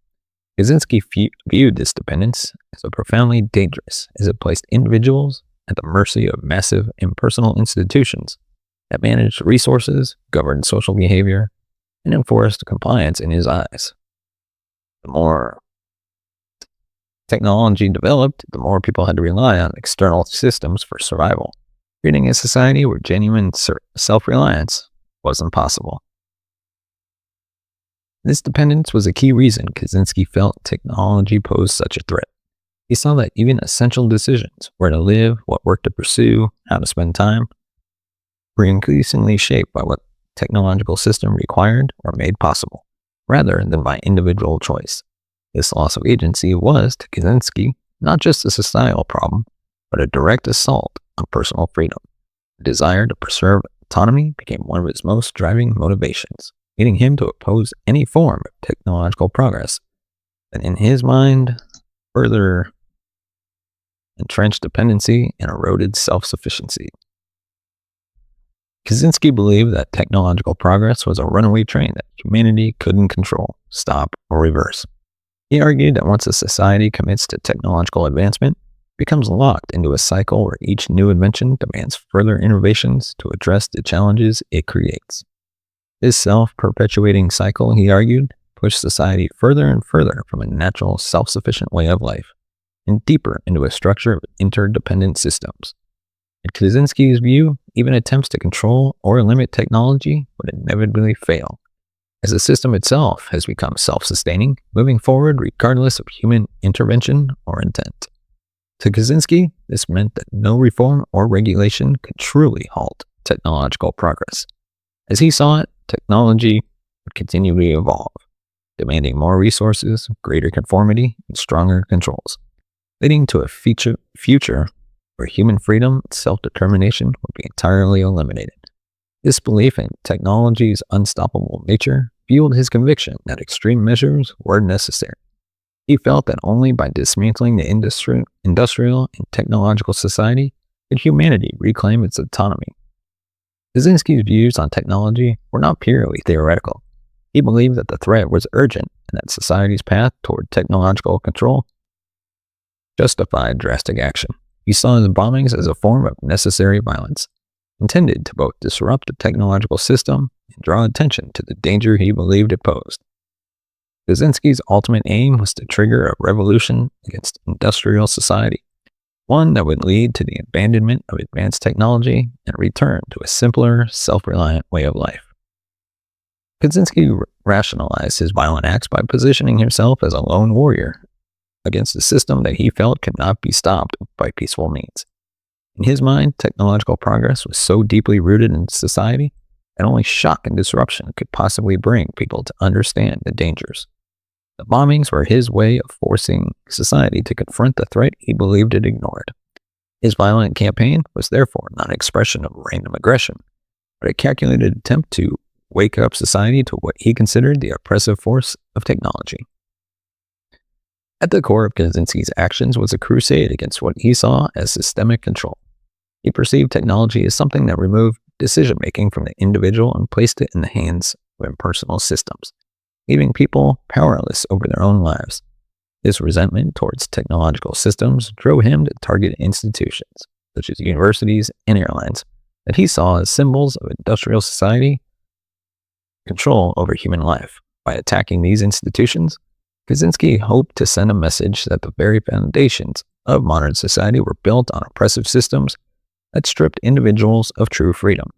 He saw the bombings as direct assaults on the mechanisms of control he believed were enslaving humanity, and he viewed each attack as a symbolic strike against the forces that upheld the technological system. His actions were intended to dismantle faith in technology's benefits, revealing the harm he saw beneath its surface. Kaczynski's opposition to technology was rooted in a belief that it posed a profound threat to individual freedom, autonomy, and the very essence of humanity. He saw the relentless march of technological progress as an unstoppable force that was transforming people into compliant parts of a mechanized society, stripping them of purpose, agency, and independence. In his mind, the only solution was a radical break from this trajectory.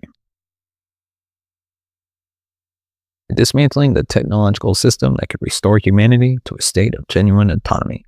This conviction was the foundation of his campaign of violence, which he justified as an attempt to save humanity from a dystopian future governed by technology. But why was there a debate over publishing the manifesto? The decision to publish Ted Kaczynski's manifesto was one of the most contentious choices the FBI faced in their pursuit of the Unabomber. When Kaczynski offered to stop his bombings if major newspapers would publish his 35,000-word manifesto, it presented law enforcement with a dilemma. Meeting his demand could potentially end his violent campaign, but it also meant giving a platform to the thoughts and ideology of a domestic terrorist. The question wasn't only about stopping Kaczynski, it was about the broader implications of legitimizing his ideas by sharing them with the public. At the heart of the ethical debate was a question of whether publishing Kaczynski's manifesto would essentially reward his violence by giving him the audience he wanted. The manifesto outlined his anti-technology ideology in detail, warning that industrial and technological progress posed an existential threat to human freedom. Law enforcement feared that by publishing his work, they would not only be yielding to a terrorist's demands, but also risk promoting his dangerous ideology to a wide audience. Kaczynski's manifesto called for radical action against industrial society, and the FBI worried that sharing it could inspire others to follow in his violent footsteps. Moreover, there was concern that publishing the manifesto would set a precedent. The FBI conceded to Kaczynski's demands. Other extremists might be emboldened to use violence as a means of gaining public attention. Law enforcement agencies have historically avoided negotiations with terrorists, especially when demands involve giving a platform for spreading extremist ideas. This case was unique in that the FBI had to weigh the immediate goal of stopping the bombings against the long-term implications of empowering Kaczynski by giving him a public stage. After months of deliberation, the FBI decided to take the risk and publish the manifesto, reasoning that the potential to prevent future attacks outweighed the ethical concerns. Kaczynski's campaign of terror had lasted nearly 2 decades, injuring and killing multiple victims, and each new bombing intensified public fear. By agreeing to publish his manifesto, the FBI hoped to end the violence and bring a sense of relief to a public that was increasingly anxious about where and when the Unabomber might strike next. Publishing the manifesto was also seen as an opportunity to elicit public assistance in identifying the Unabomber. The FBI knew that Kaczynski's unique writing style and ideological arguments might be recognizable to someone who had known or interacted with him. Indeed, this was the FBI's calculated hope, that by making the manifesto public, they could generate leads from individuals who might recognize the language, tone, or ideas and provide valuable information. Ultimately, this strategy proved successful, as the manifesto's publication led to the critical tip from Kaczynski's brother David, who recognized the writings as his brother and contacted authorities. The FBI's decision to publish the manifesto was ultimately about balancing public safety against the ethical implications of yielding to terrorist demands. On one hand, they were fulfilling their responsibility to protect the public. On the other hand, they were contending with the risk of giving credibility to Kaczynski's violent tactics. The FBI's choice reflected a nuanced approach to counterterrorism, acknowledging that sometimes immediate threats must be addressed, even if doing so requires taking ethically complex actions. The FBI's choice to publish highlighted the agency's broader responsibility in managing the social impact of terrorism. Publication wasn't just about apprehending the Unabomber, it was about using transparency to engage the public as part of the solution, a strategic choice that acknowledged the limitations of law enforcement's ability to solve the case alone. The ethical complexity of the decision emphasized the delicate balance the FBI had to maintain between ensuring public safety and guarding against the legitimization of extremist ideas. While Kaczynski's arguments are discussed in some intellectual circles, they have also resonated with more extreme and sometimes radical anti-government and anti-tech groups. Certain factions see his critique of industrial society as justifying a rejection of modern institutions, viewing him as an intellectual martyr of sorts who sacrificed his freedom to expose what they considered the corruptive influence of technology. For these individuals, his manifesto isn't merely a philosophical critique, but a revolutionary call to resist, sometimes even through violent means. In the context of extremist circles, Kaczynski's anti-industrial stance has been co-opted to support anti-establishment ideologies. His manifesto, focused on the control systems embedded within technological society, aligns with the beliefs of some radical groups who oppose government and corporate influence over individual lives. These groups see Kaczynski's ideas as validating their rejection of centralized control, and in some cases, they reference his manifesto to justify resistance against perceived technological or governmental oppression. Although most people do not embrace his violent actions, some extremists view his manifesto as a rallying cry against the growing power of technology in the modern state. Ted Kaczynski's manifesto, Industrial Society and Its Future, offered a window into the mind of a man who transformed his brilliance into a weapon against society. His writings reveal the psychological descent of a once celebrated academic into a violent extremist, driven by a belief that only destruction could save humanity from technological domination. While his ideas continue to provoke debate, they also serve as a sobering reminder of how unchecked isolation and ideological extremism can turn intellectual passion into devastating violence.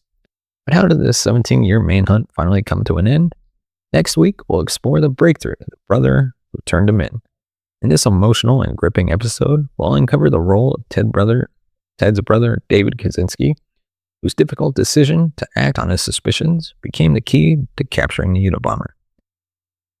What clues led David to suspect his brother, and how did he grapple with the moral weight of turning him in? Join us to learn about the family dynamics, the pivotal moment that broke the case, and how one man's courage brought an end to a reign of terror.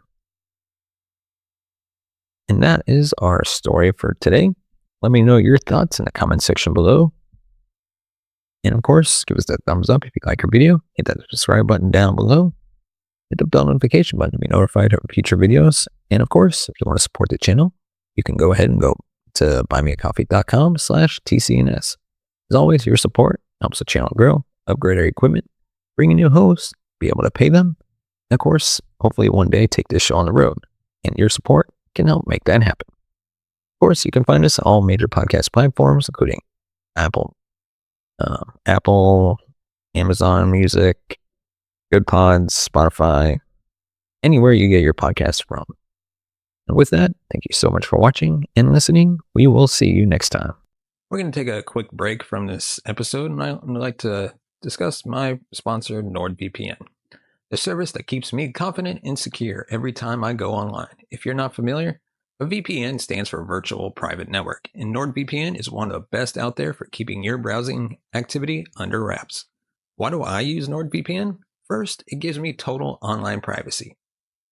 When you connect to NordVPN servers, all your internet data is encrypted. That means snoopers, advertisers, and even your internet provider can't see your personal info or track your digital footprints.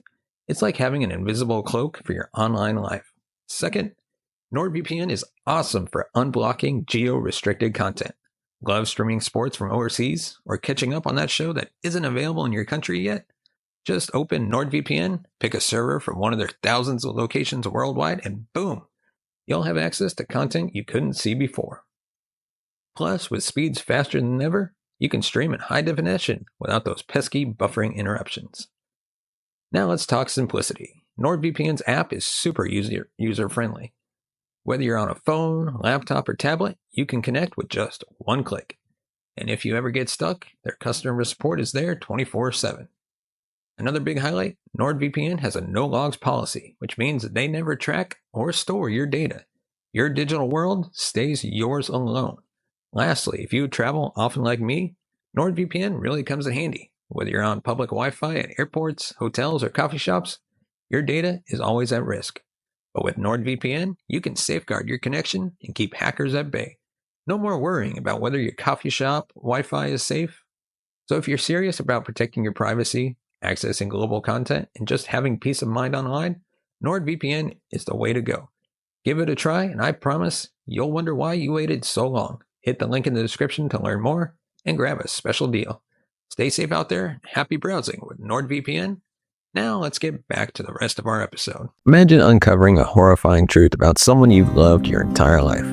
That's exactly what happened to David Kaczynski when he came to a devastating realization his brother Ted was the infamous Unabomber. Tonight, we'll unravel the story of how David's sharp eye and moral conviction helped end a 17-year reign of terror, from the family dynamics that shaped their lives to the moment David recognized his brother's writings in the manifesto. This is a story of heartbreak, courage, and the ultimate sacrifice. David's choice wasn't just about identifying the Unabomber. It was a profound struggle between loyalty to family and doing what was right. His decision to contact the FBI would alter the lives of everyone involved and bring a nation closer to justice. This is the untold story behind the man who stopped one of the most elusive domestic terrorists in American history. How do you confront the possibility that someone you love is responsible for unimaginable violence? And what does it take to make the unthinkable choice to expose them? This episode dives into the emotional journey of David Kaczynski, the brother who chose justice over silence. Stay with us to uncover the incredible story of betrayal, bravery, and the family sacrifice that finally ended the Unabomber's terror. To understand the weight of David Kaczynski's decision to turn in his brother, it's important to explore the stark contrasts in their lives and the shared bond that made the betrayal so heartbreaking. Ted and David grew up in the same household, shaped by the same upbringing, but their paths could not have diverged more dramatically. The tension between Ted's intellectual brilliance and growing alienation and David's grounded, empathetic approach to life sets the stage for this extraordinary story. Ted Kaczynski was an undeniable genius. From an early age, he exhibited a talent for mathematics that set him apart from his peers. Skipping 2 grades, Ted entered Harvard at just 16 years old, a feat that brought pride to his family, but also left him socially isolated among older classmates. While at Harvard, Ted's academic success continued to flourish, but his emotional development lagged behind. He struggled to form connections, often retreating into his own world of numbers and theories. It was during his time at Harvard that Ted participated in a series of psychological experiments led by Professor Henry Murray, which many speculate played a role in his growing distrust of authority and society. These experiments, which involved intense and often humiliating interrogation tactics, may have further alienated Ted, deepening mistrust that would later define his worldview. After completing his PhD at the University of Michigan, Ted became one of the youngest professors ever hired at UC Berkeley. His career seemed poised for greatness, yet Ted resigned abruptly after just 2 years, citing a desire to escape what he saw as the growing pressures and hypocrisies of modern academia.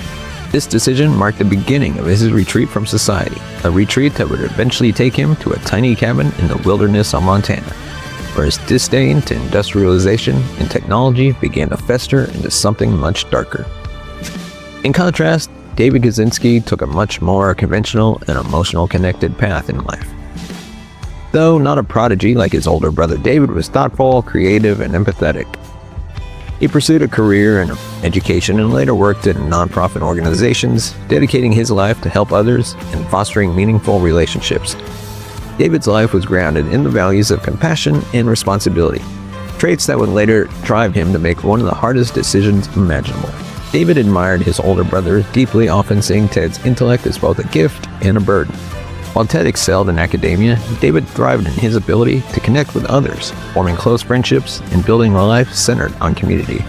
Yet, even as their paths diverged, David maintained a strong sense of loyalty to his brother, often acting as a bridge between Ted and the rest of the family. Over the years, Ted's relationship with his family, including David, became increasingly fraught. While David sought connection, Ted resented any attempts to pull him back into the world he had rejected. Ted's letters became more critical, not just of society, but also of his own family, whom he accused of being complicit in the technological systems he despised. For David, these letters were painful, but not entirely shocking. He had come to accept that his brother's brilliance was paired with a profound sense of alienation. Despite the growing divide, David never gave up on his brother. He continued to believe that Ted was simply eccentric, not dangerous. He cherished the memories of their childhood and hoped that one day Ted might find peace or at least reconnect with a family. It wasn't. We're going to take a quick break from this episode, and I'd like to discuss my sponsor, NordVPN, the service that keeps me confident and secure every time I go online. If you're not familiar, a VPN stands for Virtual Private Network, and NordVPN is one of the best out there for keeping your browsing activity under wraps. Why do I use NordVPN? First, it gives me total online privacy. When you connect to NordVPN servers, all your internet data is encrypted. That means snoopers, advertisers, and even your internet provider can't see your personal info or track your digital footprints. It's like having an invisible cloak for your online life. Second, NordVPN is awesome for unblocking geo-restricted content. Love streaming sports from overseas or catching up on that show that isn't available in your country yet? Just open NordVPN, pick a server from one of their thousands of locations worldwide, and boom, you'll have access to content you couldn't see before. Plus, with speeds faster than ever, you can stream in high definition without those pesky buffering interruptions. Now let's talk simplicity. NordVPN's app is super user-friendly. Whether you're on a phone, laptop, or tablet, you can connect with just one click. And if you ever get stuck, their customer support is there 24/7. Another big highlight, NordVPN has a no-logs policy, which means that they never track or store your data. Your digital world stays yours alone. Lastly, if you travel often like me, NordVPN really comes in handy. Whether you're on public Wi-Fi at airports, hotels, or coffee shops, your data is always at risk. But with NordVPN, you can safeguard your connection and keep hackers at bay. No more worrying about whether your coffee shop Wi-Fi is safe. So if you're serious about protecting your privacy, accessing global content, and just having peace of mind online, NordVPN is the way to go. Give it a try, and I promise you'll wonder why you waited so long. Hit the link in the description to learn more and grab a special deal. Stay safe out there and happy browsing with NordVPN. Now let's get back to the rest of our episode. Until years later, when the Unabomber's manifesto was published, that David realized just how deeply Ted's anger and resentment had transformed into something far more sinister. By 1995, the FBI's search for the Unabomber had spanned nearly 2 decades with no significant breakthroughs. Each bombing was more sophisticated and random than the last, leaving investigators and the public in a state of unease. In a bold and unprecedented move, the Unabomber himself shifted the investigation's trajectory. He sent a letter to several newspapers and demanded the publication of his 35,000-word manifesto, Industrial Society and Its Future. His ultimatum: publish the manifesto in a major outlet or he would continue his violent campaign. This put the FBI in a difficult position. Agreeing to publish the manifesto meant giving a platform to a domestic terrorist, but the Bureau hoped that such a widespread dissemination might lead someone to recognize the writing. After much debate, the FBI and the DOJ decided to support publication, urging the Washington Post and the New York Times to print the manifesto in full. It was an extraordinary decision, rooted in the belief that someone, somewhere, might identify the author through his unique ideas and writing style. Little did they know that the key tip would come from the author's own family. David Kaczynski and his wife Linda Patrick were living a quiet life in Shroom Lake, New York, far removed from the chaos of the Unabomber's investigation. When the manifesto was published in September 1995, it caught their attention, not because they suspected Ted, but because of the nationwide coverage surrounding it. Like many Americans, they were curious about the document that had terrorized the nation into submission. As David and Linda began reading the manifesto, their curiosity turned to unease. The ideas expressed in the document, its condemnation of technology, its critique of industrial society, and its disdain for modern institutions, felt eerily familiar. Linda was the first to voice what they were both beginning to suspect. The writing sounded a lot like Ted's. She encouraged David to revisit letters Ted had written to him over the years, believing they might confirm their growing fears. As David read through the manifesto, he couldn't ignore the uncanny parallels to his brother's earlier correspondence. Ted's letters had often focused on similar themes, railing against technological advancement, industrialization, and the loss of human freedom. David began to recognize not just similarities in ideas, but also in phrasing, tone, and the meticulous, almost pedantic structure of the arguments. One phrase in particular stood out: the power process. The manifesto described how industrial society undermines human fulfillment by removing the need for meaningful challenges in life, replacing them with surrogate activities. This exact concept, and even the term itself, had appeared in letters Ted had written to David years earlier. The connection was undeniable, and it sent chills down David's spine. The manifesto's tone was another giveaway. It was blunt, argumentative, and critical, with a precise, logical style that mirrored the way Ted structured his thoughts in writing. The author of the manifesto wasn't just frustrated with modern society, he was angry, convinced of his own intellectual superiority, and deeply contemptuous of those who supported the technological systems he despised. David recognized this tone as distinctly Ted's, a reflection of his brother's long-standing frustrations and growing alienation. As David continued to analyze the manifesto, he noticed smaller, specific clues that tied the writing to Ted. The manifesto's disdain for left-wing political ideologies echoed complaints Ted had made in his letters.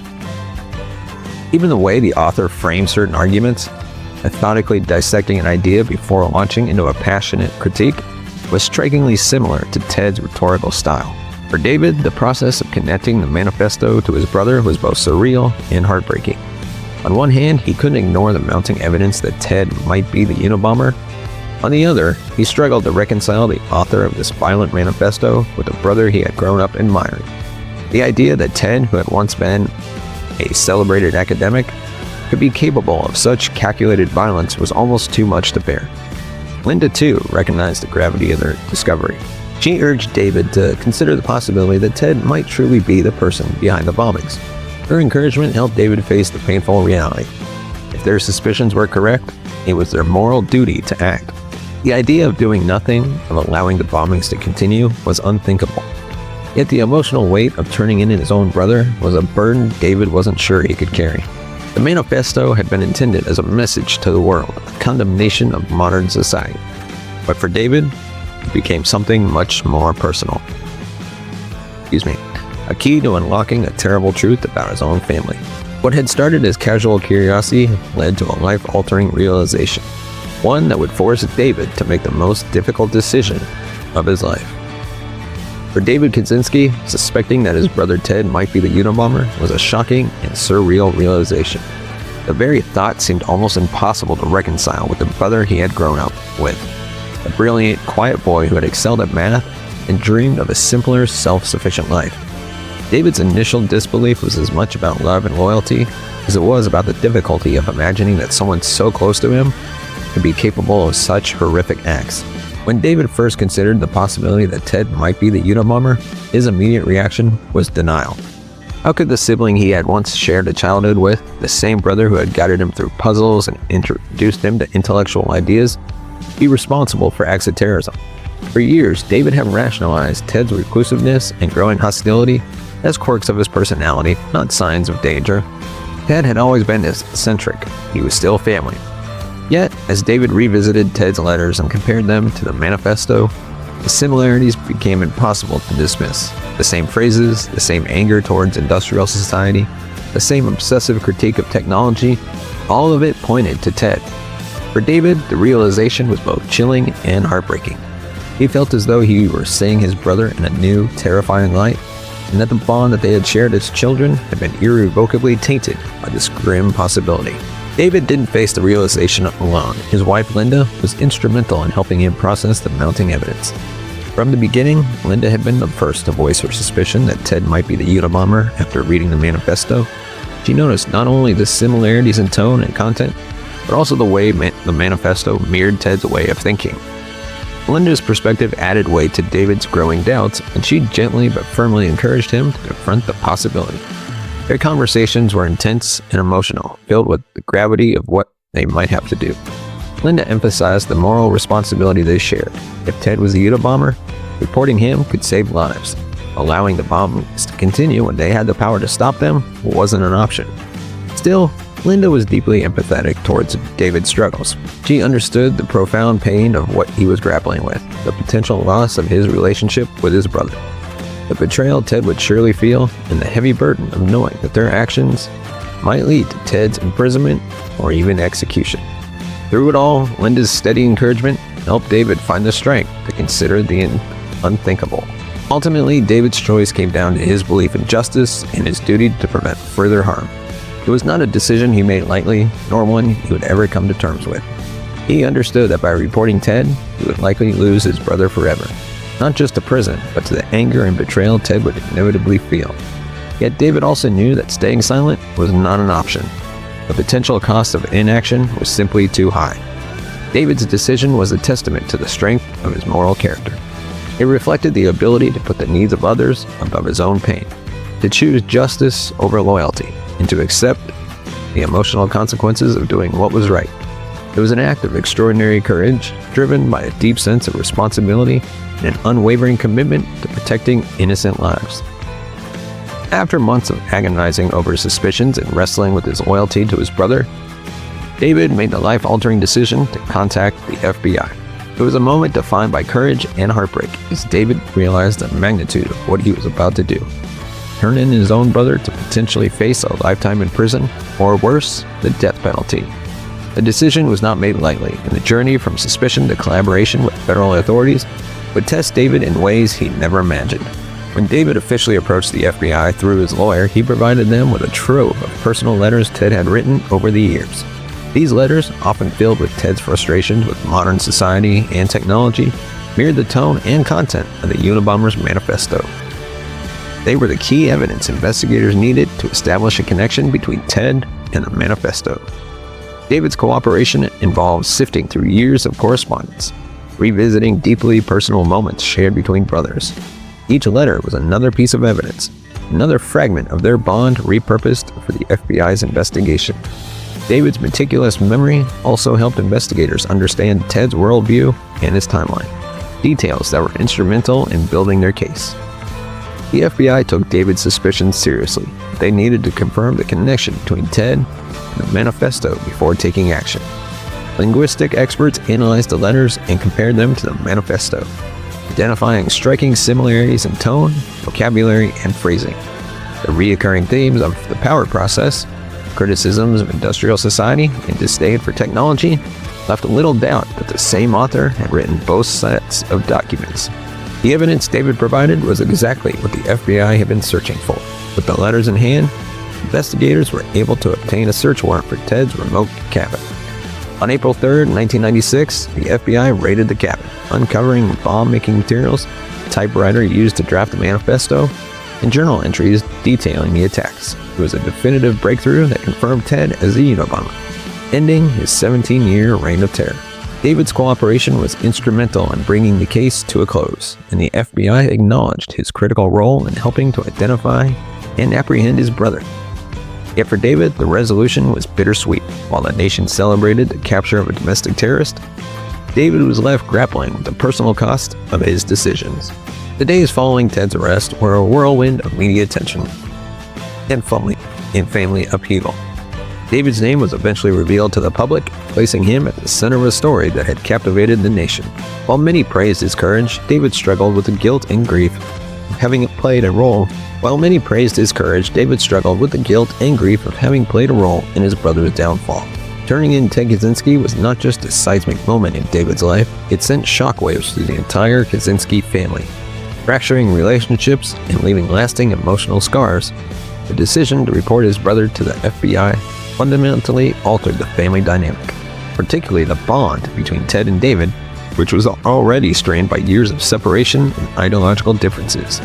The aftermath was a period of immense grief, guilt, and public scrutiny, as the family grappled with the knowledge that one of their own was responsible for so much pain and suffering. David's decision to turn in Ted effectively ended their relationship as brothers. Ted, who already harbored a deep distrust of others and intense disdain for societal institutions, viewed David's actions as the ultimate betrayal. In Ted's eyes, David wasn't just a brother. He was a symbol of the very system Ted had been railing against for decades. After his arrest, Ted refused to forgive David, cutting off communication and accusing him of aligning with the government to destroy him. For David, the rejection was one of the most painful consequences of his choice. Despite Ted's hostility and radical views, David still loved his brother deeply. He had spent much of his life trying to maintain a connection with Ted, even as their paths diverged. The loss of that bond, compounded by Ted's refusal to acknowledge David's good intentions, left David with a profound sense of sadness and grief. This estrangement wasn't just about the loss of a relationship, it was about the loss of the Ted David had once known. In David's memory, Ted wasn't just the Unabomber. He was the brilliant older brother who had guided him through childhood, sharing puzzles, books, and intellectual conversations. Reconciling that image with the man who had terrorized the nation was a heartbreaking struggle for David, one that would linger for years. So, one of the biggest questions that remains is, would you turn in a family member? David's story forces us to confront a question that is uncomfortable as it is crucial. Would you turn in your own family member to stop further violence? For most people, this scenario feels unimaginable, but for David, it was a reality he couldn't ignore. His choice highlights the tension between personal loyalty and the greater good, a conflict that lies at the heart of many ethical dilemmas. The answer isn't straightforward. Turning in a loved one requires not only an extraordinary sense of responsibility, but also a willingness to endure the emotional consequences of that choice. For David, it meant accepting the permanent loss of his relationship with Ted, facing the guilt of betraying his brother, and grappling with the pain of shattering his family. Yet it also meant preventing more deaths and ensuring that justice was served. David's decision challenges us to think about where we draw the line between loyalty and accountability. Is it ever right to stay silent in the face of wrongdoing, even when it involves someone we love? At what point does protecting others outweigh our obligation to family? These are questions without easy answers, and they underscore the extraordinary nature of David's moral dilemma. One of the most defining aspects of David's advocacy has been his outspoken opposition to the death penalty. When Ted was arrested, there was significant public and legal pressure for him to face the ultimate punishment for his crimes. For David, the possibility was deeply troubling. While he believed in holding Ted accountable, he was fundamentally opposed to the idea of responding to violence with state-sanctioned execution. David's stance on the death penalty is rooted in both personal conviction and his broader understanding of justice. He has argued that the death penalty perpetuates the cycles of violence and fails to address the underlying cause of criminal behavior.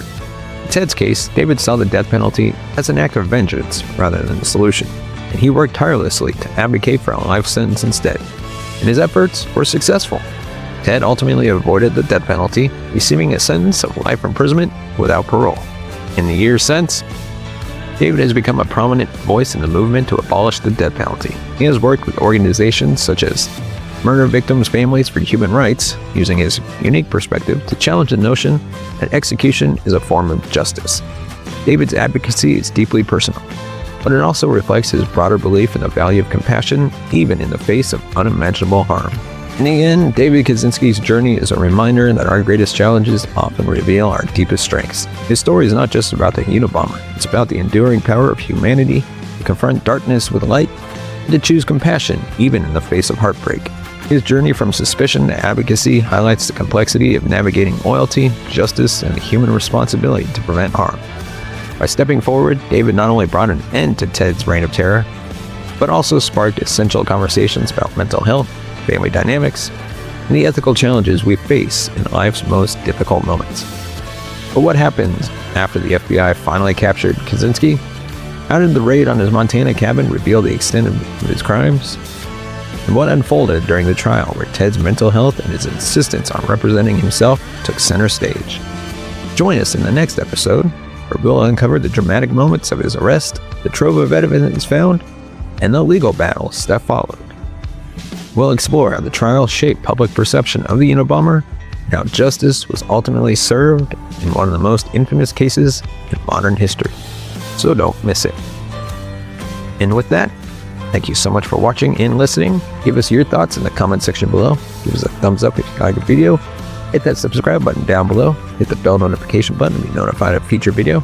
And if you like us doing these single episode revolving us like a singular topic, let me know what future topics you want covered, topics or cases. And of course, if you want to support the channel, you can buy us a coffee at buymeacoffee.com/TCNS. As always, thank you so much for watching and listening.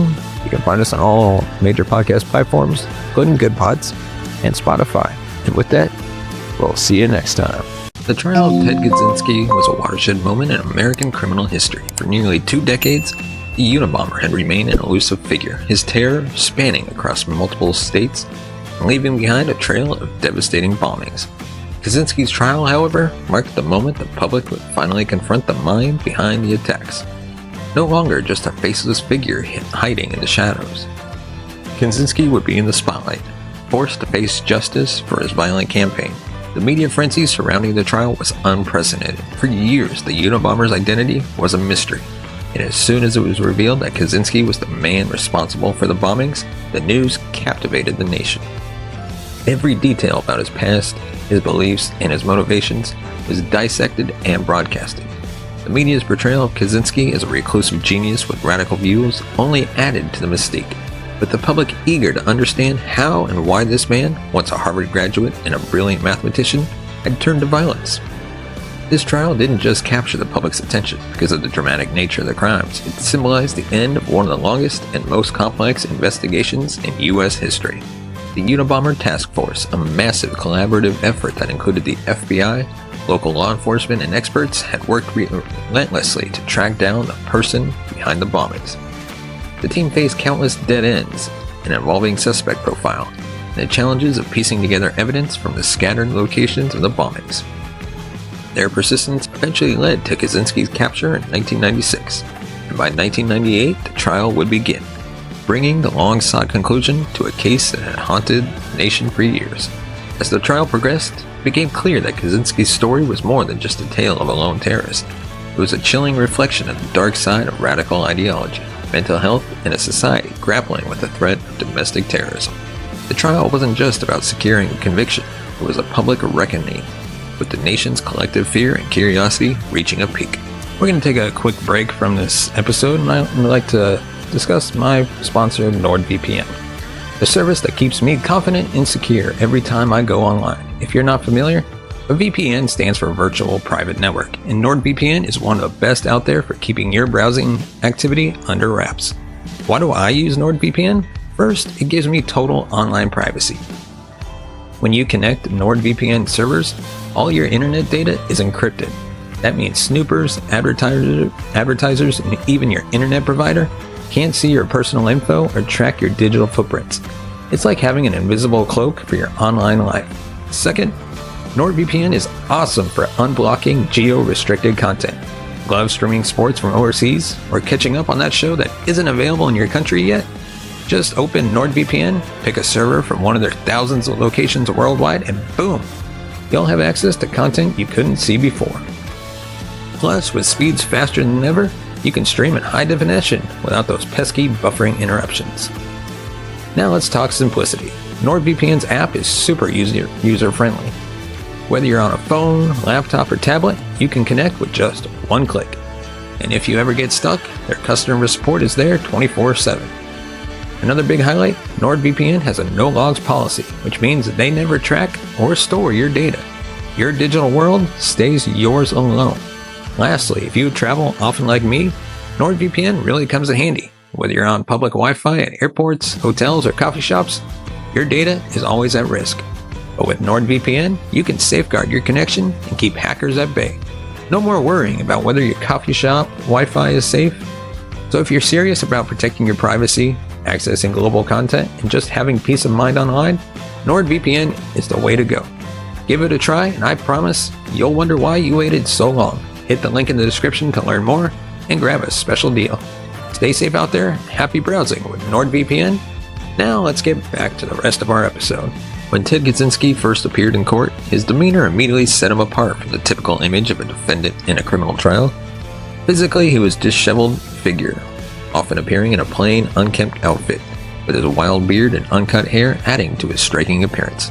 His calm and composed manner seemed almost at odds with the brutal acts he was accused of, making his presence in the courtroom all the more unsettling. In a room filled with tension, Kaczynski sat quietly, rarely showing emotion and giving little away in terms of his inner thoughts. From the start, Kaczynski's refusal to acknowledge the authority of the court became evident. He rejected standard legal procedures, choosing to challenge the system that was trying to bring him justice. His most notable act of defiance was his rejection of his attorney's pleas to use the insanity defense. Instead, he wanted to represent himself, arguing that he should have the ability to defend his own beliefs and control the narrative. This decision, while reflecting his desire for autonomy, also made clear his intent to maintain control over his story, and to present himself as a man of conviction, someone fighting for a cause rather than a mentally unstable criminal. This behavior created a stark contrast between the nature of his violent crimes and the persona he presented in the courtroom. Kaczynski, with his calm and rational demeanor, appeared like a man in full control of his actions. Yet the same man had orchestrated a campaign of terror carefully, designing bombs to kill and maim, leaving destruction in his wake. For the public and the jury, this contrast was jarring. The calm, seemingly rational man sitting in front of them seemed completely disconnected from the violent, destructive force he had been during the years of bombings. His calmness only deepened the unsettling nature of his crimes. How could someone so composed have caused such widespread fear and suffering? Psychologically, this juxtaposition likely had a profound impact on the public and the jury. They were forced to grapple with the unsettling notion that a man who appeared so controlled and rational was, in fact, a cold and calculated terrorist. The image of a calm, intellectual man who was capable of such horrific violence would have been difficult for many to process. His behavior added a layer of complexity to the trial, forcing those involved to confront the chilling reality of how ideology and madness could intertwine, making a seemingly sane person capable of unspeakable acts. One of the most defining moments of Ted Kaczynski's trial came when he rejected his attorney's suggestion to plead insanity, a move that could have spared him the death penalty. Despite the gravity of the charges against him, Kaczynski insisted that he was not suffering from any mental illness. Instead, he argued that his violent actions were the result of a carefully thought-out, ideologically driven mission, one that was rooted in his deep anti-technology beliefs. In his view, his bombings were not the acts of a disturbed mind, but the justified actions of a man waging a war against a society he believed was irreparably harmed by technology. This decision to reject the insanity's defense created immediate tension between Kaczynski and his legal team. His attorneys, who were committed to doing everything they could to ensure his survival, wanted to argue that Kaczynski was mentally ill in order to mitigate the severity of his crimes. They knew that a plea of insanity could be a powerful tool in saving him from execution or life imprisonment. However, Kaczynski was adamant. His insistence on maintaining full control over his defense and his ideology, rather than admitting to any psychological condition, meant that his defense strategy would focus on his belief and the righteousness of his cause. Kaczynski's refusal to acknowledge a mental illness didn't just complicate his defense, it also reinforced his ideological motives. By rejecting any claim of mental instability, he sought to present himself as a rational actor, someone who had carefully planned his actions based on a belief system he thought was valid. His choice to frame himself as a man with a mission rather than a man with a disorder made it clear that his violence was not the result of delusion or irrationality, but of deep conviction. This decision allowed him to maintain control over the narrative of his life and actions, casting the bombings as a necessary, albeit extreme, act of resistance against what he saw as the unchecked advance of technology. In the end, Kaczynski's rejection of the insanity plea highlighted the profound tension at the heart of his trial, between his claims of ideological purity and the efforts of his legal team to save him from the consequences of his crimes. It also reinforced a central question that persisted throughout the trial. Was he a man driven by madness, or was he a terrorist whose acts were born from a carefully constructed, albeit twisted, philosophy? Ted Kaczynski's anti-technology ideology played a central role in shaping his strategy throughout the trial. From the very beginning, it was clear that he wanted to control the narrative of his case and ensure that his beliefs were seen as the driving force behind his actions. By rejecting the insanity defense, Kaczynski not only distanced himself from any claims of mental illness, but also sought to preserve his ideological stance. He wanted the court and the public to view him not as a deranged individual, but as a rational man fighting for a cause he believed in. His message was clear. His violent actions were not random or born of mental instability, but rather a calculated response to a society he believed was on the brink of destruction due to its unchecked technological advancement. Kaczynski's decision to reject the insanity plea was in many ways an effort to safeguard his ideology. He feared that by conceding to the idea of mental illness, his true message would be overshadowed. reducing his actions to those of a madman. Instead, he wanted to be seen as someone who had made deliberate, albeit extreme, choices based on his philosophical objections to modern society. He believed that if the court focused on his mental state, they would misunderstand the real purpose behind his bombings, namely to protest the overwhelming influence of technology on human life. The ideological battle became one of the key tensions of the trial. Kaczynski's defense strategy wasn't just about avoiding the death penalty. It was about defending his worldview, which he felt was misrepresented and dismissed by mainstream society. He wanted to ensure that his voice was heard, that his critique of technology, environmental destruction, and modern life was taken seriously, even if his methods were extreme and violent. The court had to confront the fact that Kaczynski's beliefs and the violence he perpetrated in their name were not the product of a disordered mind, but rather the outcome of a deeply held and dangerous conviction. This shifted the focus of the trial from merely assessing his sanity to exploring the larger implications of his anti-technology philosophy and the extremism it fueled. One of the most remarkable and controversial aspects of Kaczynski's trial was his insistence on representing himself in court. From the outset, Kaczynski made it clear that he wanted full control over his legal defense, rejecting the assistance of his court-appointed attorneys. His decision to represent himself was not only an unusual move, but also one that set the stage for a protracted legal battle between him and the court. The battle over Kaczynski's right to self-representation created tensions and delays, as the court had to carefully consider the psychological and legal implications of allowing a defendant, particularly one with such a high-profile case, to act as his own lawyer. At the heart of Kaczynski's desire to represent himself was his need for autonomy. This decision was deeply tied to his belief in personal freedom and control, reflecting the same need for independence that permeated his anti-technology philosophy. For Kaczynski, the court represented an institution that symbolized the very society he had spent years railing against, a society he viewed as oppressive, over-reliant on technology, and incapable of understanding his cause. By choosing to represent himself, Kaczynski sought to maintain full control over how his ideology was presented and perceived, using the courtroom as a platform to articulate his beliefs. He wanted to ensure that his message would not be filtered through the lens of traditional legal defense strategies or diluted by attorneys who might not fully understand or respect his views. Kaczynski stood in the courtroom as someone in control, someone who had a purpose, a message, and a platform to broadcast it regardless of the consequences. As Ted Kaczynski's trial unfolded, there was a significant shift in the public perception of the infamous Unabomber. Initially, Kaczynski had been a shadowy figure, an enigma whose actions spread fear and confusion across the country. The trial, however, provided the public with their first real opportunity to see him face to face. And as the days passed, the image of Kaczynski began to transform. No longer just a faceless bomber, he became a man with a clear, if chilling, ideological framework, willing to defend his beliefs in the courtroom. Throughout the proceedings, Kaczynski's refusal to plead insanity played a pivotal role in reshaping his public persona. The media focused heavily on his rejection of the insanity defense, framing it as a deliberate, calculated move to position himself as a rational individual who was fully in control of his actions. This refusal to plead insanity not only made him appear more dangerous, but also made him seem more rational, as though he were a man with a clear purpose behind his violence.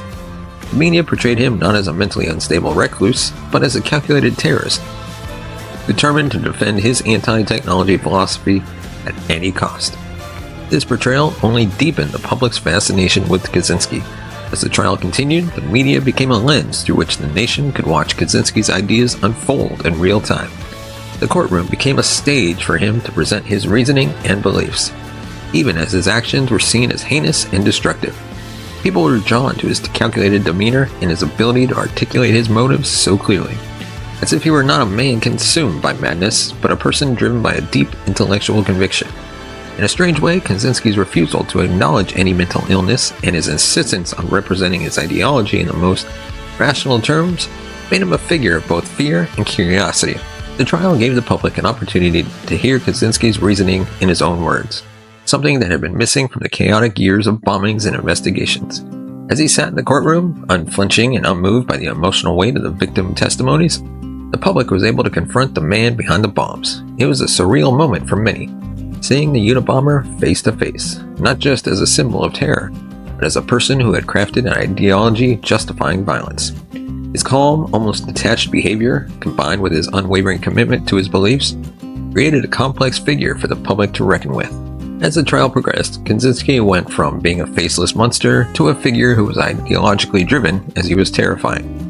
The media coverage, which had been steeped in mystery and speculation before the trial, now turned Kaczynski into something more than a criminal. It made him a figure of intellectual intrigue as people tried to understand the motivations behind his campaign of violence. His refusal to plead insanity only enhanced this perception, forcing the public to grapple with the question: was he just a cold-blooded killer, or was he a man who truly believed in a cause worth fighting for, no matter the cost? The courtroom, with its intense moments and stark confrontations, offered a new dimension to the Unabomber story, one that went beyond the violence and looked into the mind of the man who perpetrated it. This shift in public perception marked a crucial point in the legacy of Ted Kaczynski, making his trial not just the conclusion of his violent campaign, but also the beginning of a deeper, more uncomfortable examination of the person behind the bombs. The final moments of Ted Kaczynski's trial were marked by an unexpected turn of events. After years of tense courtroom drama, Kaczynski made a strategic decision to plead guilty to all charges in exchange for a life sentence, thus avoiding the death penalty. This dramatic shift in his approach to the trial stunned many, as it represented a stark departure from his earlier insistence on defending his ideological beliefs at all costs. Kaczynski's decision to plead guilty was not a surrender or an acknowledgement of guilt in the conventional sense. Instead, it was a calculated move to maintain control over his fate, something he had sought throughout the entire legal process. By pleading guilty, he could avoid the death penalty while still asserting his viewpoint that his actions were driven by a rational ideological mission rather than by a mental illness. In his mind, pleading guilty allowed him to avoid the label of being a madman, reinforcing his argument that his violent campaign against technology was justified, not the product of a delusional man. The resolution of the trial brought closure to a lengthy and grueling legal battle, but it also left lingering questions about Kaczynski's mental state and his ideological convictions. While the guilty plea ensured that Kaczynski would never face the death penalty, it did little to resolve the broader debate about whether he was mentally ill, driven by a sincere ideology, or a combination of both. His insistence on rejecting the insanity defense had placed these questions at the forefront of the trial, and even with the guilty plea, the court's inability to definitively answer them remained a point of contention. Moreover, Kaczynski's actions continued to raise questions about the relationship between ideology and violence. While the trial ended, it did not resolve the broader societal and legal implications of Kaczynski's anti-technology crusade. His manifesto, his bombs, and the reasons behind his attacks were deeply connected to his beliefs about society, technology, and the future of humanity, making it clear that for Kaczynski, his violent acts were the means by which he sought to address what he saw as an existential threat posed by modernity. The trial, in its final moments, may have closed the book on his criminal actions, but it left open a larger discussion about the intersection of belief, sanity, and violence. Let me know your thoughts on this case in the comments section below. What are your thoughts about Ted Kaczynski defending himself in court and his shocking guilty plea? Of course, give us a thumbs up if you like our video, hit that subscribe button down below, hit the bell notification button to be notified of future videos, and of course, if you want to support the channel, you can buy us a coffee at buymeacoffee.com/TCNS. As always, your support helps the channel grow, upgrade our equipment, bring in new hosts, be able to pay them, and take this show on the road. As always, thank you so much for watching and listening. We will see you next time. The trial of Ted Kaczynski reached its dramatic conclusion with a guilty plea that spared him the death penalty, but ensured a life behind bars. After years of terrorizing the nation with a string of bombings and ideologically charged manifestos, the court's verdict brought long-awaited closure for many victims and investigators. Yet the end of the trial also left deeper questions unanswered. Questions about Kaczynski's state of mind, the influence of his anti-technology beliefs, and the complex intersection of violence and ideology. Today we'll explore what happened once the courtroom doors finally closed, from Kaczynski's life behind bars to the broader impact his case had on American culture and law enforcement. We'll dive into how his legacy continues to reverberate. Was he simply a deluded loner, or did his ideas foreshadow legitimate concerns about society's relationship with technology? How did his actions reshape our views on domestic terrorism and the balance between individual freedom and collective security? Join us as we unpack the enduring questions and far-reaching consequences of the Unabomber's case.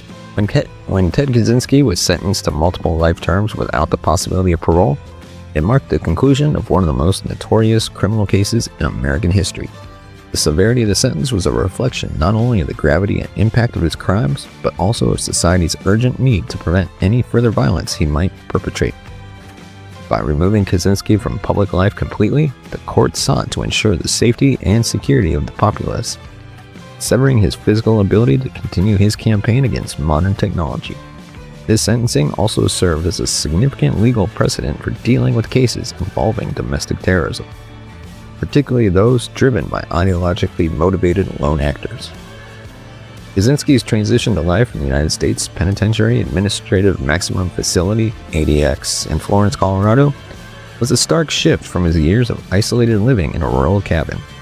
ADX Florence, known for housing some of the most dangerous criminals, is designed to impose maximum security and isolation. Kaczynski was placed in a highly controlled environment, spending 23 hours a day in a small, soundproof cell, with very limited exposure to the outside world, and minimal human contact. This extreme isolation aimed to neutralize any influence he might still exert and reduce the risk of his inciting further violence, either directly or indirectly.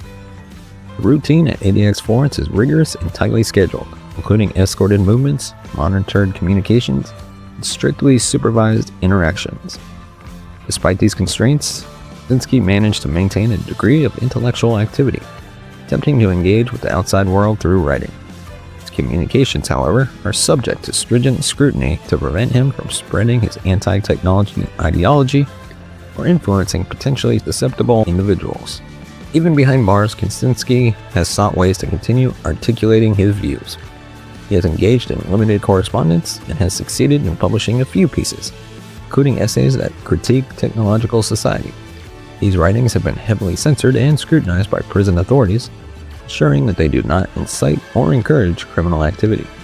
Nonetheless, Kaczynski's persistence in trying to disseminate his ideas illustrate his unyielding commitment to his beliefs, and his intellectual engagement offers a fascinating insight into the mind of someone who refuses to relinquish his ideological campaign, even in total isolation.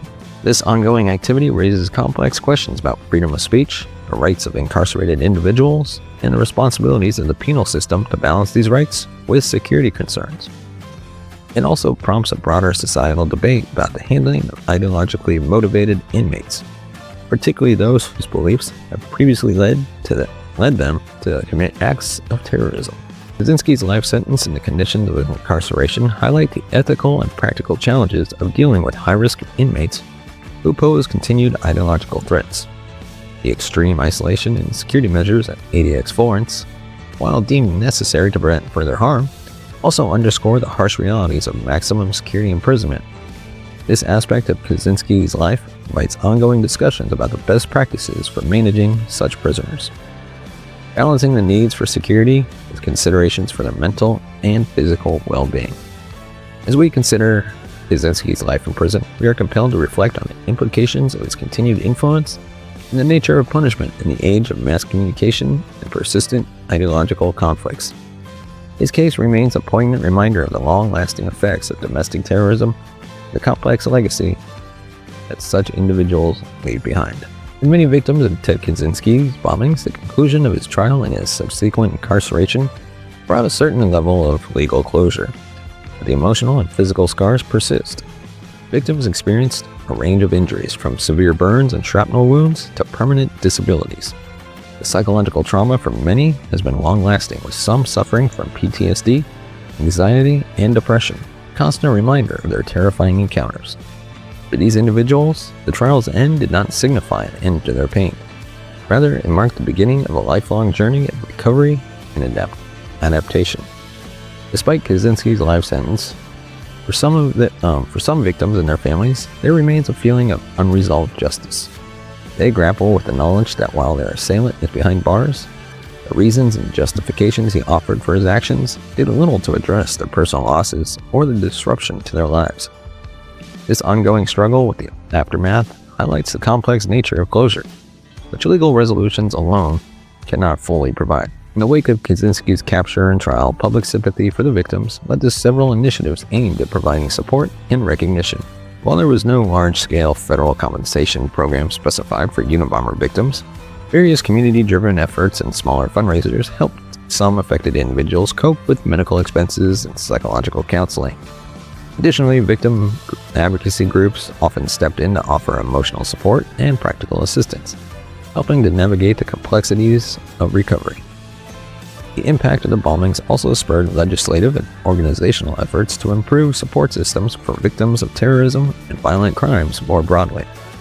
These initiatives sought to ensure that victims received not only immediate crisis management, but also long-term psychological and financial support. Some victims turned their personal tragedies into powerful advocacy, speaking out about the need for more robust support systems for survivors of terrorist attacks and other violent crimes. Their first-hand experiences brought a human face to the often abstract discussions about terrorism and public safety, influencing policies and contributing to a deeper public understanding of the impact of such violence on individuals and communities.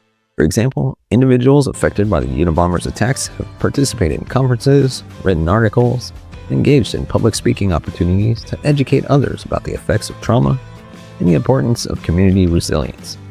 Their advocacy underscores the need for comprehensive approaches to recovery that address both the physical and emotional needs of those impacted by violence.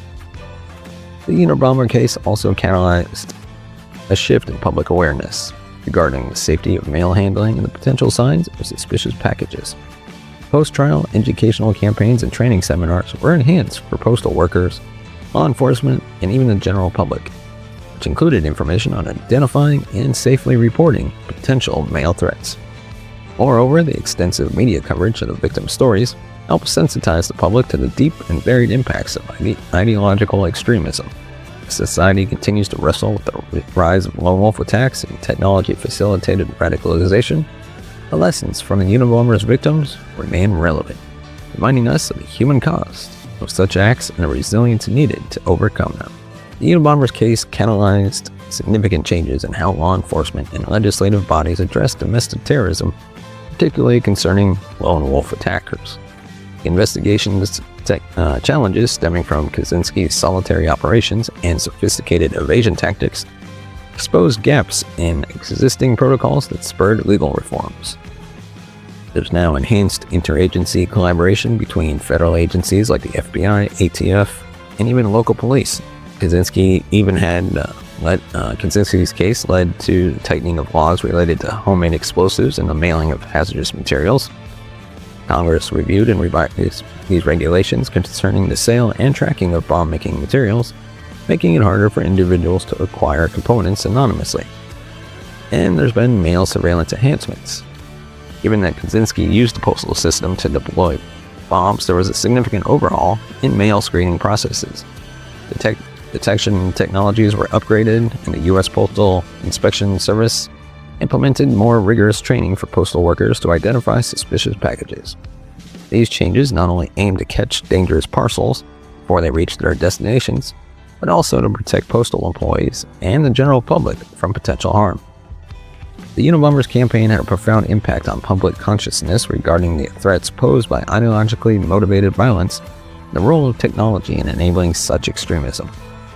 It heightened the vigilance about suspicious packages, it created broader discussions on technology's role, and it had a cultural impact. The case has been a persistent point of reference in pop culture, influencing books, films, and TV shows that explore themes of surveillance, privacy, and the dangers of untracked technological power. It also has prompted a nuanced examination of the American psyche, particularly regarding the balance between security and freedom, individualism versus collectivism, and the growing distrust between the public and governmental institutions. Ted Kaczynski's story has been explored extensively across various medias, each portrayal aimed to dissect the complex layers of his psyche, his ideology, and the societal impact of his actions. These narratives serve not only as entertainment, but also as a means for collective memory, public discourse around issues of domestic terrorism, mental health, and the ethical implications of technological process.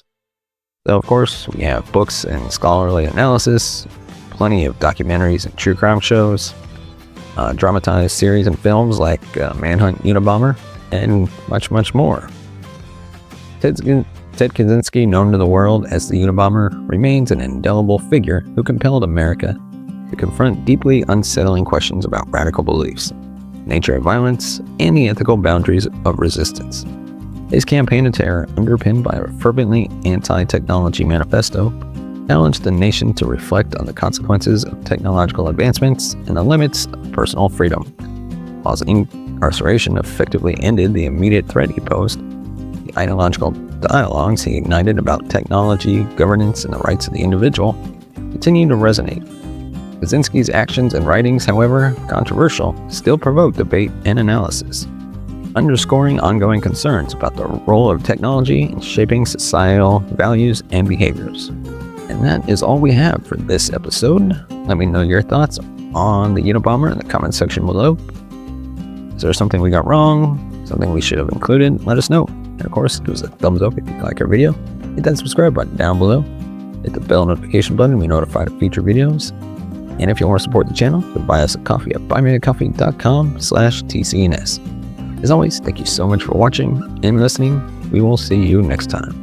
We're going to take a quick break from this episode, and I'd like to discuss my sponsor, NordVPN, the service that keeps me confident and secure every time I go online. If you're not familiar, a VPN stands for Virtual Private Network, and NordVPN is one of the best out there for keeping your browsing activity under wraps. Why do I use NordVPN? First, it gives me total online privacy. When you connect to NordVPN servers, all your internet data is encrypted. That means snoopers, advertisers, and even your internet provider can't see your personal info or track your digital footprints. It's like having an invisible cloak for your online life. Second, NordVPN is awesome for unblocking geo-restricted content. Love streaming sports from overseas or catching up on that show that isn't available in your country yet? Just open NordVPN, pick a server from one of their thousands of locations worldwide, and boom, you'll have access to content you couldn't see before. Plus, with speeds faster than ever, you can stream in high definition without those pesky buffering interruptions. Now let's talk simplicity. NordVPN's app is super user-friendly. Whether you're on a phone, laptop, or tablet, you can connect with just one click. And if you ever get stuck, their customer support is there 24/7. Another big highlight, NordVPN has a no-logs policy, which means that they never track or store your data. Your digital world stays yours alone. Lastly, if you travel often like me, NordVPN really comes in handy. Whether you're on public Wi-Fi at airports, hotels, or coffee shops, your data is always at risk. But with NordVPN, you can safeguard your connection and keep hackers at bay. No more worrying about whether your coffee shop Wi-Fi is safe. So if you're serious about protecting your privacy, accessing global content, and just having peace of mind online, NordVPN is the way to go.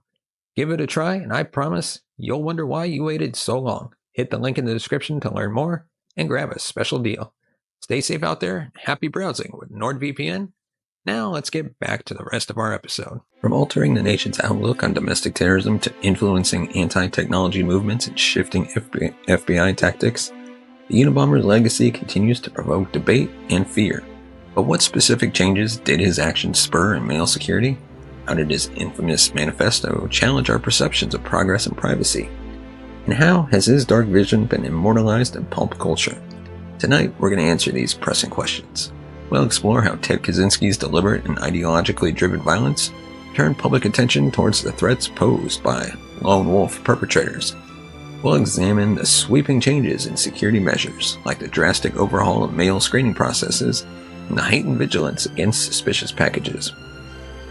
Join us as we dive into the profound shifts in FBI profiling techniques and the new era of interagency collaboration that emerged in the wake of the Unabomber case. Discover the ongoing debates ignited by Kaczynski's manifesto and its echoes in today's discussions and the role of technology in our lives.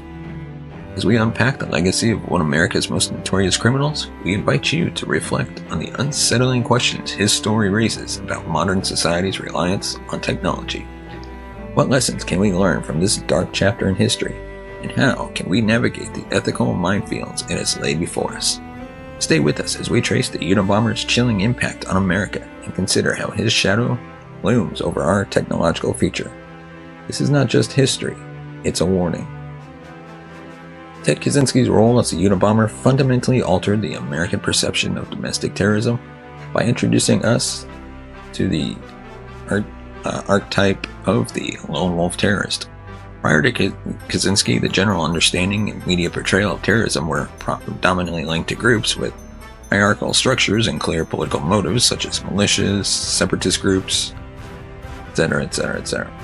Kaczynski's case exemplified a new form of threat, a highly educated, solitary individual motivated by a deeply personal and philosophical ideology against modern technology and industrialization.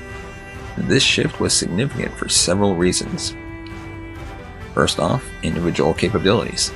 Kaczynski demonstrated that a single individual could design, build, and deploy bombs with materials that could be relatively easily acquired, highlighting a new level of threat from solitary actors. And next, the ideological motivation. Unlike group-driven terrorism, where collective objectives are clear, Kaczynski's motivations were intertwined with complex personal grievances and a unique philosophical outlook, challenging traditional approaches to understanding terrorist psychology. And then third, his prolonged evasion of law enforcement contributed to a heightened sense of vulnerability and unpredictability about where and when the next attack might occur, amplifying public fear and challenging everyday behaviors, such as how mail was handled and received. The repercussions of Kaczynski's actions extended into legislative halls and policy-making institutions. In the wake of Kaczynski's capture, there was a push to enhance forensic and investigative capabilities. This included funded for advanced forensic technology such as improved bomb residue analysis and digital forensics, which have become crucial in analyzing devices and tracing the origins of electronic communications associated with solitary terrorists. And then, of course, the FBI and other agencies intensified their focus on developing behavioral profiling techniques. Behavioral analysis units expanded their research into the indicators of potential solitary attackers, leading to refined profiles that could be used to identify risks before they materialized into actions. I'm going to take a quick break from this episode, and I'd like to discuss my sponsor, NordVPN, the service that keeps me confident and secure every time I go online. If you're not familiar, a VPN stands for Virtual Private Network, and NordVPN is one of the best out there for keeping your browsing activity under wraps. Why do I use NordVPN? First, it gives me total online privacy. When you connect to NordVPN servers, all your internet data is encrypted. That means snoopers, advertisers, and even your internet provider can't see your personal info or track your digital footprints. It's like having an invisible cloak for your online life. Second, NordVPN is awesome for unblocking geo-restricted content. Love streaming sports from overseas or catching up on that show that isn't available in your country yet? Just open NordVPN, pick a server from one of their thousands of locations worldwide, and boom, you'll have access to content you couldn't see before. Plus, with speeds faster than ever, you can stream in high definition without those pesky buffering interruptions. Now let's talk simplicity. NordVPN's app is super user-friendly. Whether you're on a phone, laptop, or tablet, you can connect with just one click. And if you ever get stuck, their customer support is there 24/7. Another big highlight, NordVPN has a no-logs policy, which means that they never track or store your data. Your digital world stays yours alone. Lastly, if you travel often like me, NordVPN really comes in handy. Whether you're on public Wi-Fi at airports, hotels, or coffee shops, your data is always at risk. But with NordVPN, you can safeguard your connection and keep hackers at bay. No more worrying about whether your coffee shop Wi-Fi is safe. So if you're serious about protecting your privacy, accessing global content, and just having peace of mind online, NordVPN is the way to go. Give it a try, and I promise you'll wonder why you waited so long. Hit the link in the description to learn more and grab a special deal. Stay safe out there and happy browsing with NordVPN. Now let's get back to the rest of our episode. The difficulty in tracking a terrorist who did not communicate or operate with a network led to legislative changes aimed at expanding surveillance capabilities. This included not only the controversial aspects of the Patriot Act, but also adjustments to postal laws and regulations concerning the tracking and handling of potentially dangerous materials. Recognizing that law enforcement alone could not manage the broad spectrum of potential threats, there was an increase in community policing efforts where local police forces were encouraged to build relationships within communities to help gather intelligence on potential lone actors who might be radicalizing in isolation. National campaigns were launched to educate the public about the signs of potential terrorist activities and the importance of reporting suspicious behavior. These campaigns often focus on the specifics of recognizing unusual purchases or modifications in behavior that might indicate bomb making or other preparatory actions for a terrorist attack. The media also played a crucial role in shaping the public's understanding of lone wolf terrorism.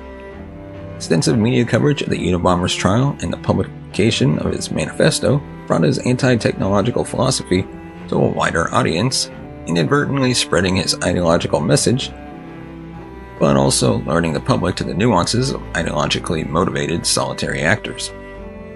Post-capture, numerous documentaries and analytical pieces have explored the psychological and sociological dimensions of Kaczynski's life and actions, helping the public and policymakers better understand the complexities of lone wolf terrorism.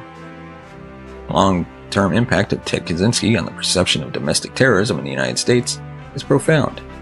His campaign and subsequent capture have reshaped not only law enforcement tactics and public policies, but also the cultural narrative around security, privacy, and technological skepticism.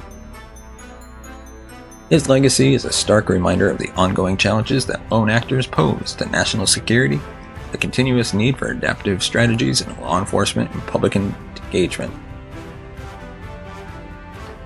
Ted Kaczynski's manifesto, titled Industrial Society and Its Future, offers a detailed and radical critique of modern technological society. Central to his thesis are several key points that explore the detrimental impacts of technological advancement. Of course, starting off with autonomy and freedom, then you had the nature of human suffering, social fragmentation, impact on the environment, revolution versus reform. While the extreme violence of Kaczynski's actions is universally condemned, certain aspects of his anti-technology philosophy resonate with contemporary movements, including the modern anti-technology movements. There's a growing trend now towards digital detoxing and minimalism, where individuals reduce their use of technology to regain a sense of personal agency and improve mental health. These lifestyle choices echo Kaczynski's critique of technology as a force that overwhelms individual autonomy. Environmental activists often share Kaczynski's concerns about technology's impact on the natural world. Though their methods are peaceful and constructive, they address the same issues of environmental degradation and advocate for sustainable practices that challenge the current technological paradigm.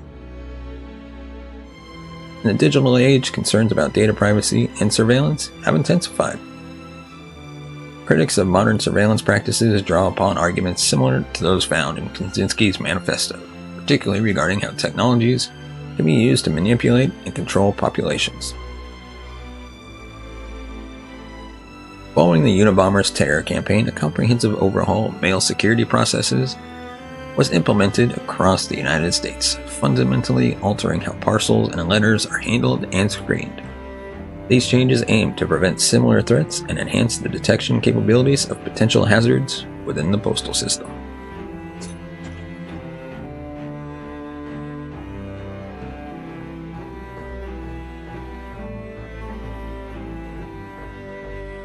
One of the significant advancements was the introduction of more sophisticated scanning and detection equipment.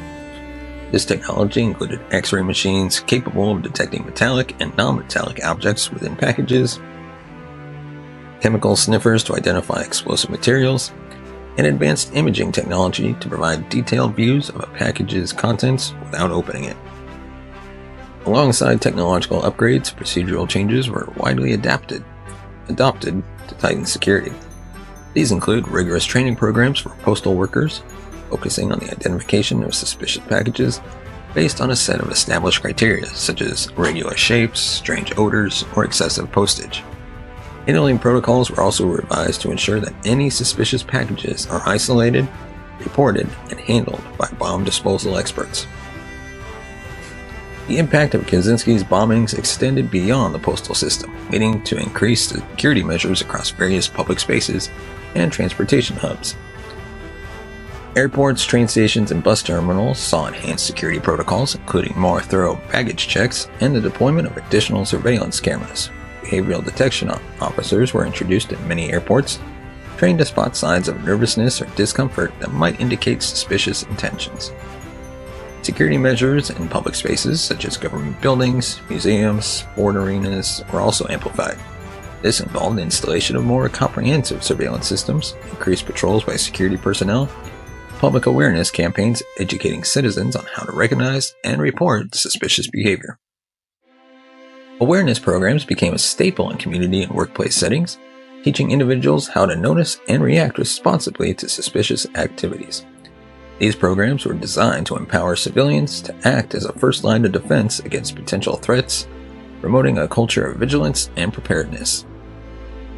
The approach to securing large public events transformed, with event organizers and local authorities implementing stricter access controls, including bag checks, metal detectors, and entry screenings. Coordination with local law enforcement became standard practice to ensure rapid response capabilities in the event of an incident. The Unabomber case proved pivotal in the evolution of criminal profiling techniques within the FBI. Before Kaczynski's capture, profiling was primarily based on less systematic, more intuitive methods derived from the investigator's experience. The challenge of identifying Kaczynski, who operated with exceptional secrecy and sophistication, catalyzed significant advancements in the field. The FBI's BAU refined and systematized their approach to profiling, using the Unabomber case as a benchmark for understanding the psychological and behavioral characteristics of elusive solo offenders. They began to integrate more psychological science into profiling, considering factors like personality traits, psychopathologies, and personal histories to build more comprehensive offender profiles. One of the critical breakthroughs in the Unabomber case was the use of forensic linguistics.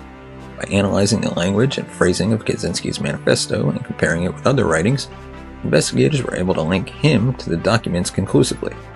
Post-Unabomber, linguistic analysts have become a standard tool in criminal profiling, especially for cases involving communicated threats or manifestos. Profilers began to use data more effectively to predict future actions of potential criminals. By understanding the patterns in Kaczynski's behaviors and choice of targets, profilers improved their ability to anticipate both who might be at risk and what form the threat might take. This approach has since been applied to a range of criminal activities beyond terrorism, including serial crimes and mass shootings. Ted Kaczynski, also known as the Unabomber, has been a subject of fascination in popular media, portrayed through various films, documentaries, and television series. These portrayals have played a significant role in shaping public perception of his personality, motives, and the nature of his crimes. Documentaries such as The Unabomber, in his own words, Manhunt Unabomber, offer an in-depth look at Kaczynski's life and the extensive manhunt that led to his capture. These films typically strive to provide a balanced view, presenting detailed accounts of his upbringing, academic excellence, and later withdrawal from society, alongside his bombing campaign. They dive into his manifesto, dissecting his anti-technology philosophy to give viewers insight into his motives. In dramatic adaptations, Kaczynski is often depicted with a focus on his brilliant yet troubled mind. These portrayals tend to dramatize his interactions, the cat and mouse game with the FBI, and his eventual downfall, among aiming to captivate and entertain audiences while providing a psychological exploration of his character. Through these media representations, the public gains a multifaceted view of Kaczynski. While documentaries might emphasize the complexity of his ideas and the ethical questions they raise, dramas often highlight the human drama and tragedy of his story. This dual representation helps shape a broader understanding of how a highly intelligent individual can turn to such a dark path. Ted Kaczynski's manifesto, though born from a mind that chose violence to communicate, undeniably taps into ongoing anxieties about the role of technology in modern life. The relevance of his critique is especially poignant today as society grapples with issues that were merely emerging trends at the time of this writing, including data privacy, AI ethics, automation and employment. And while it is crucial to unequivocally condemn Kaczynski's violent methods, his actions and writings do prompt important social reflections. They challenge modern society to consider the implications of unchecked technological growth and to debate how to integrate technology in ways that enhance rather than diminish human life.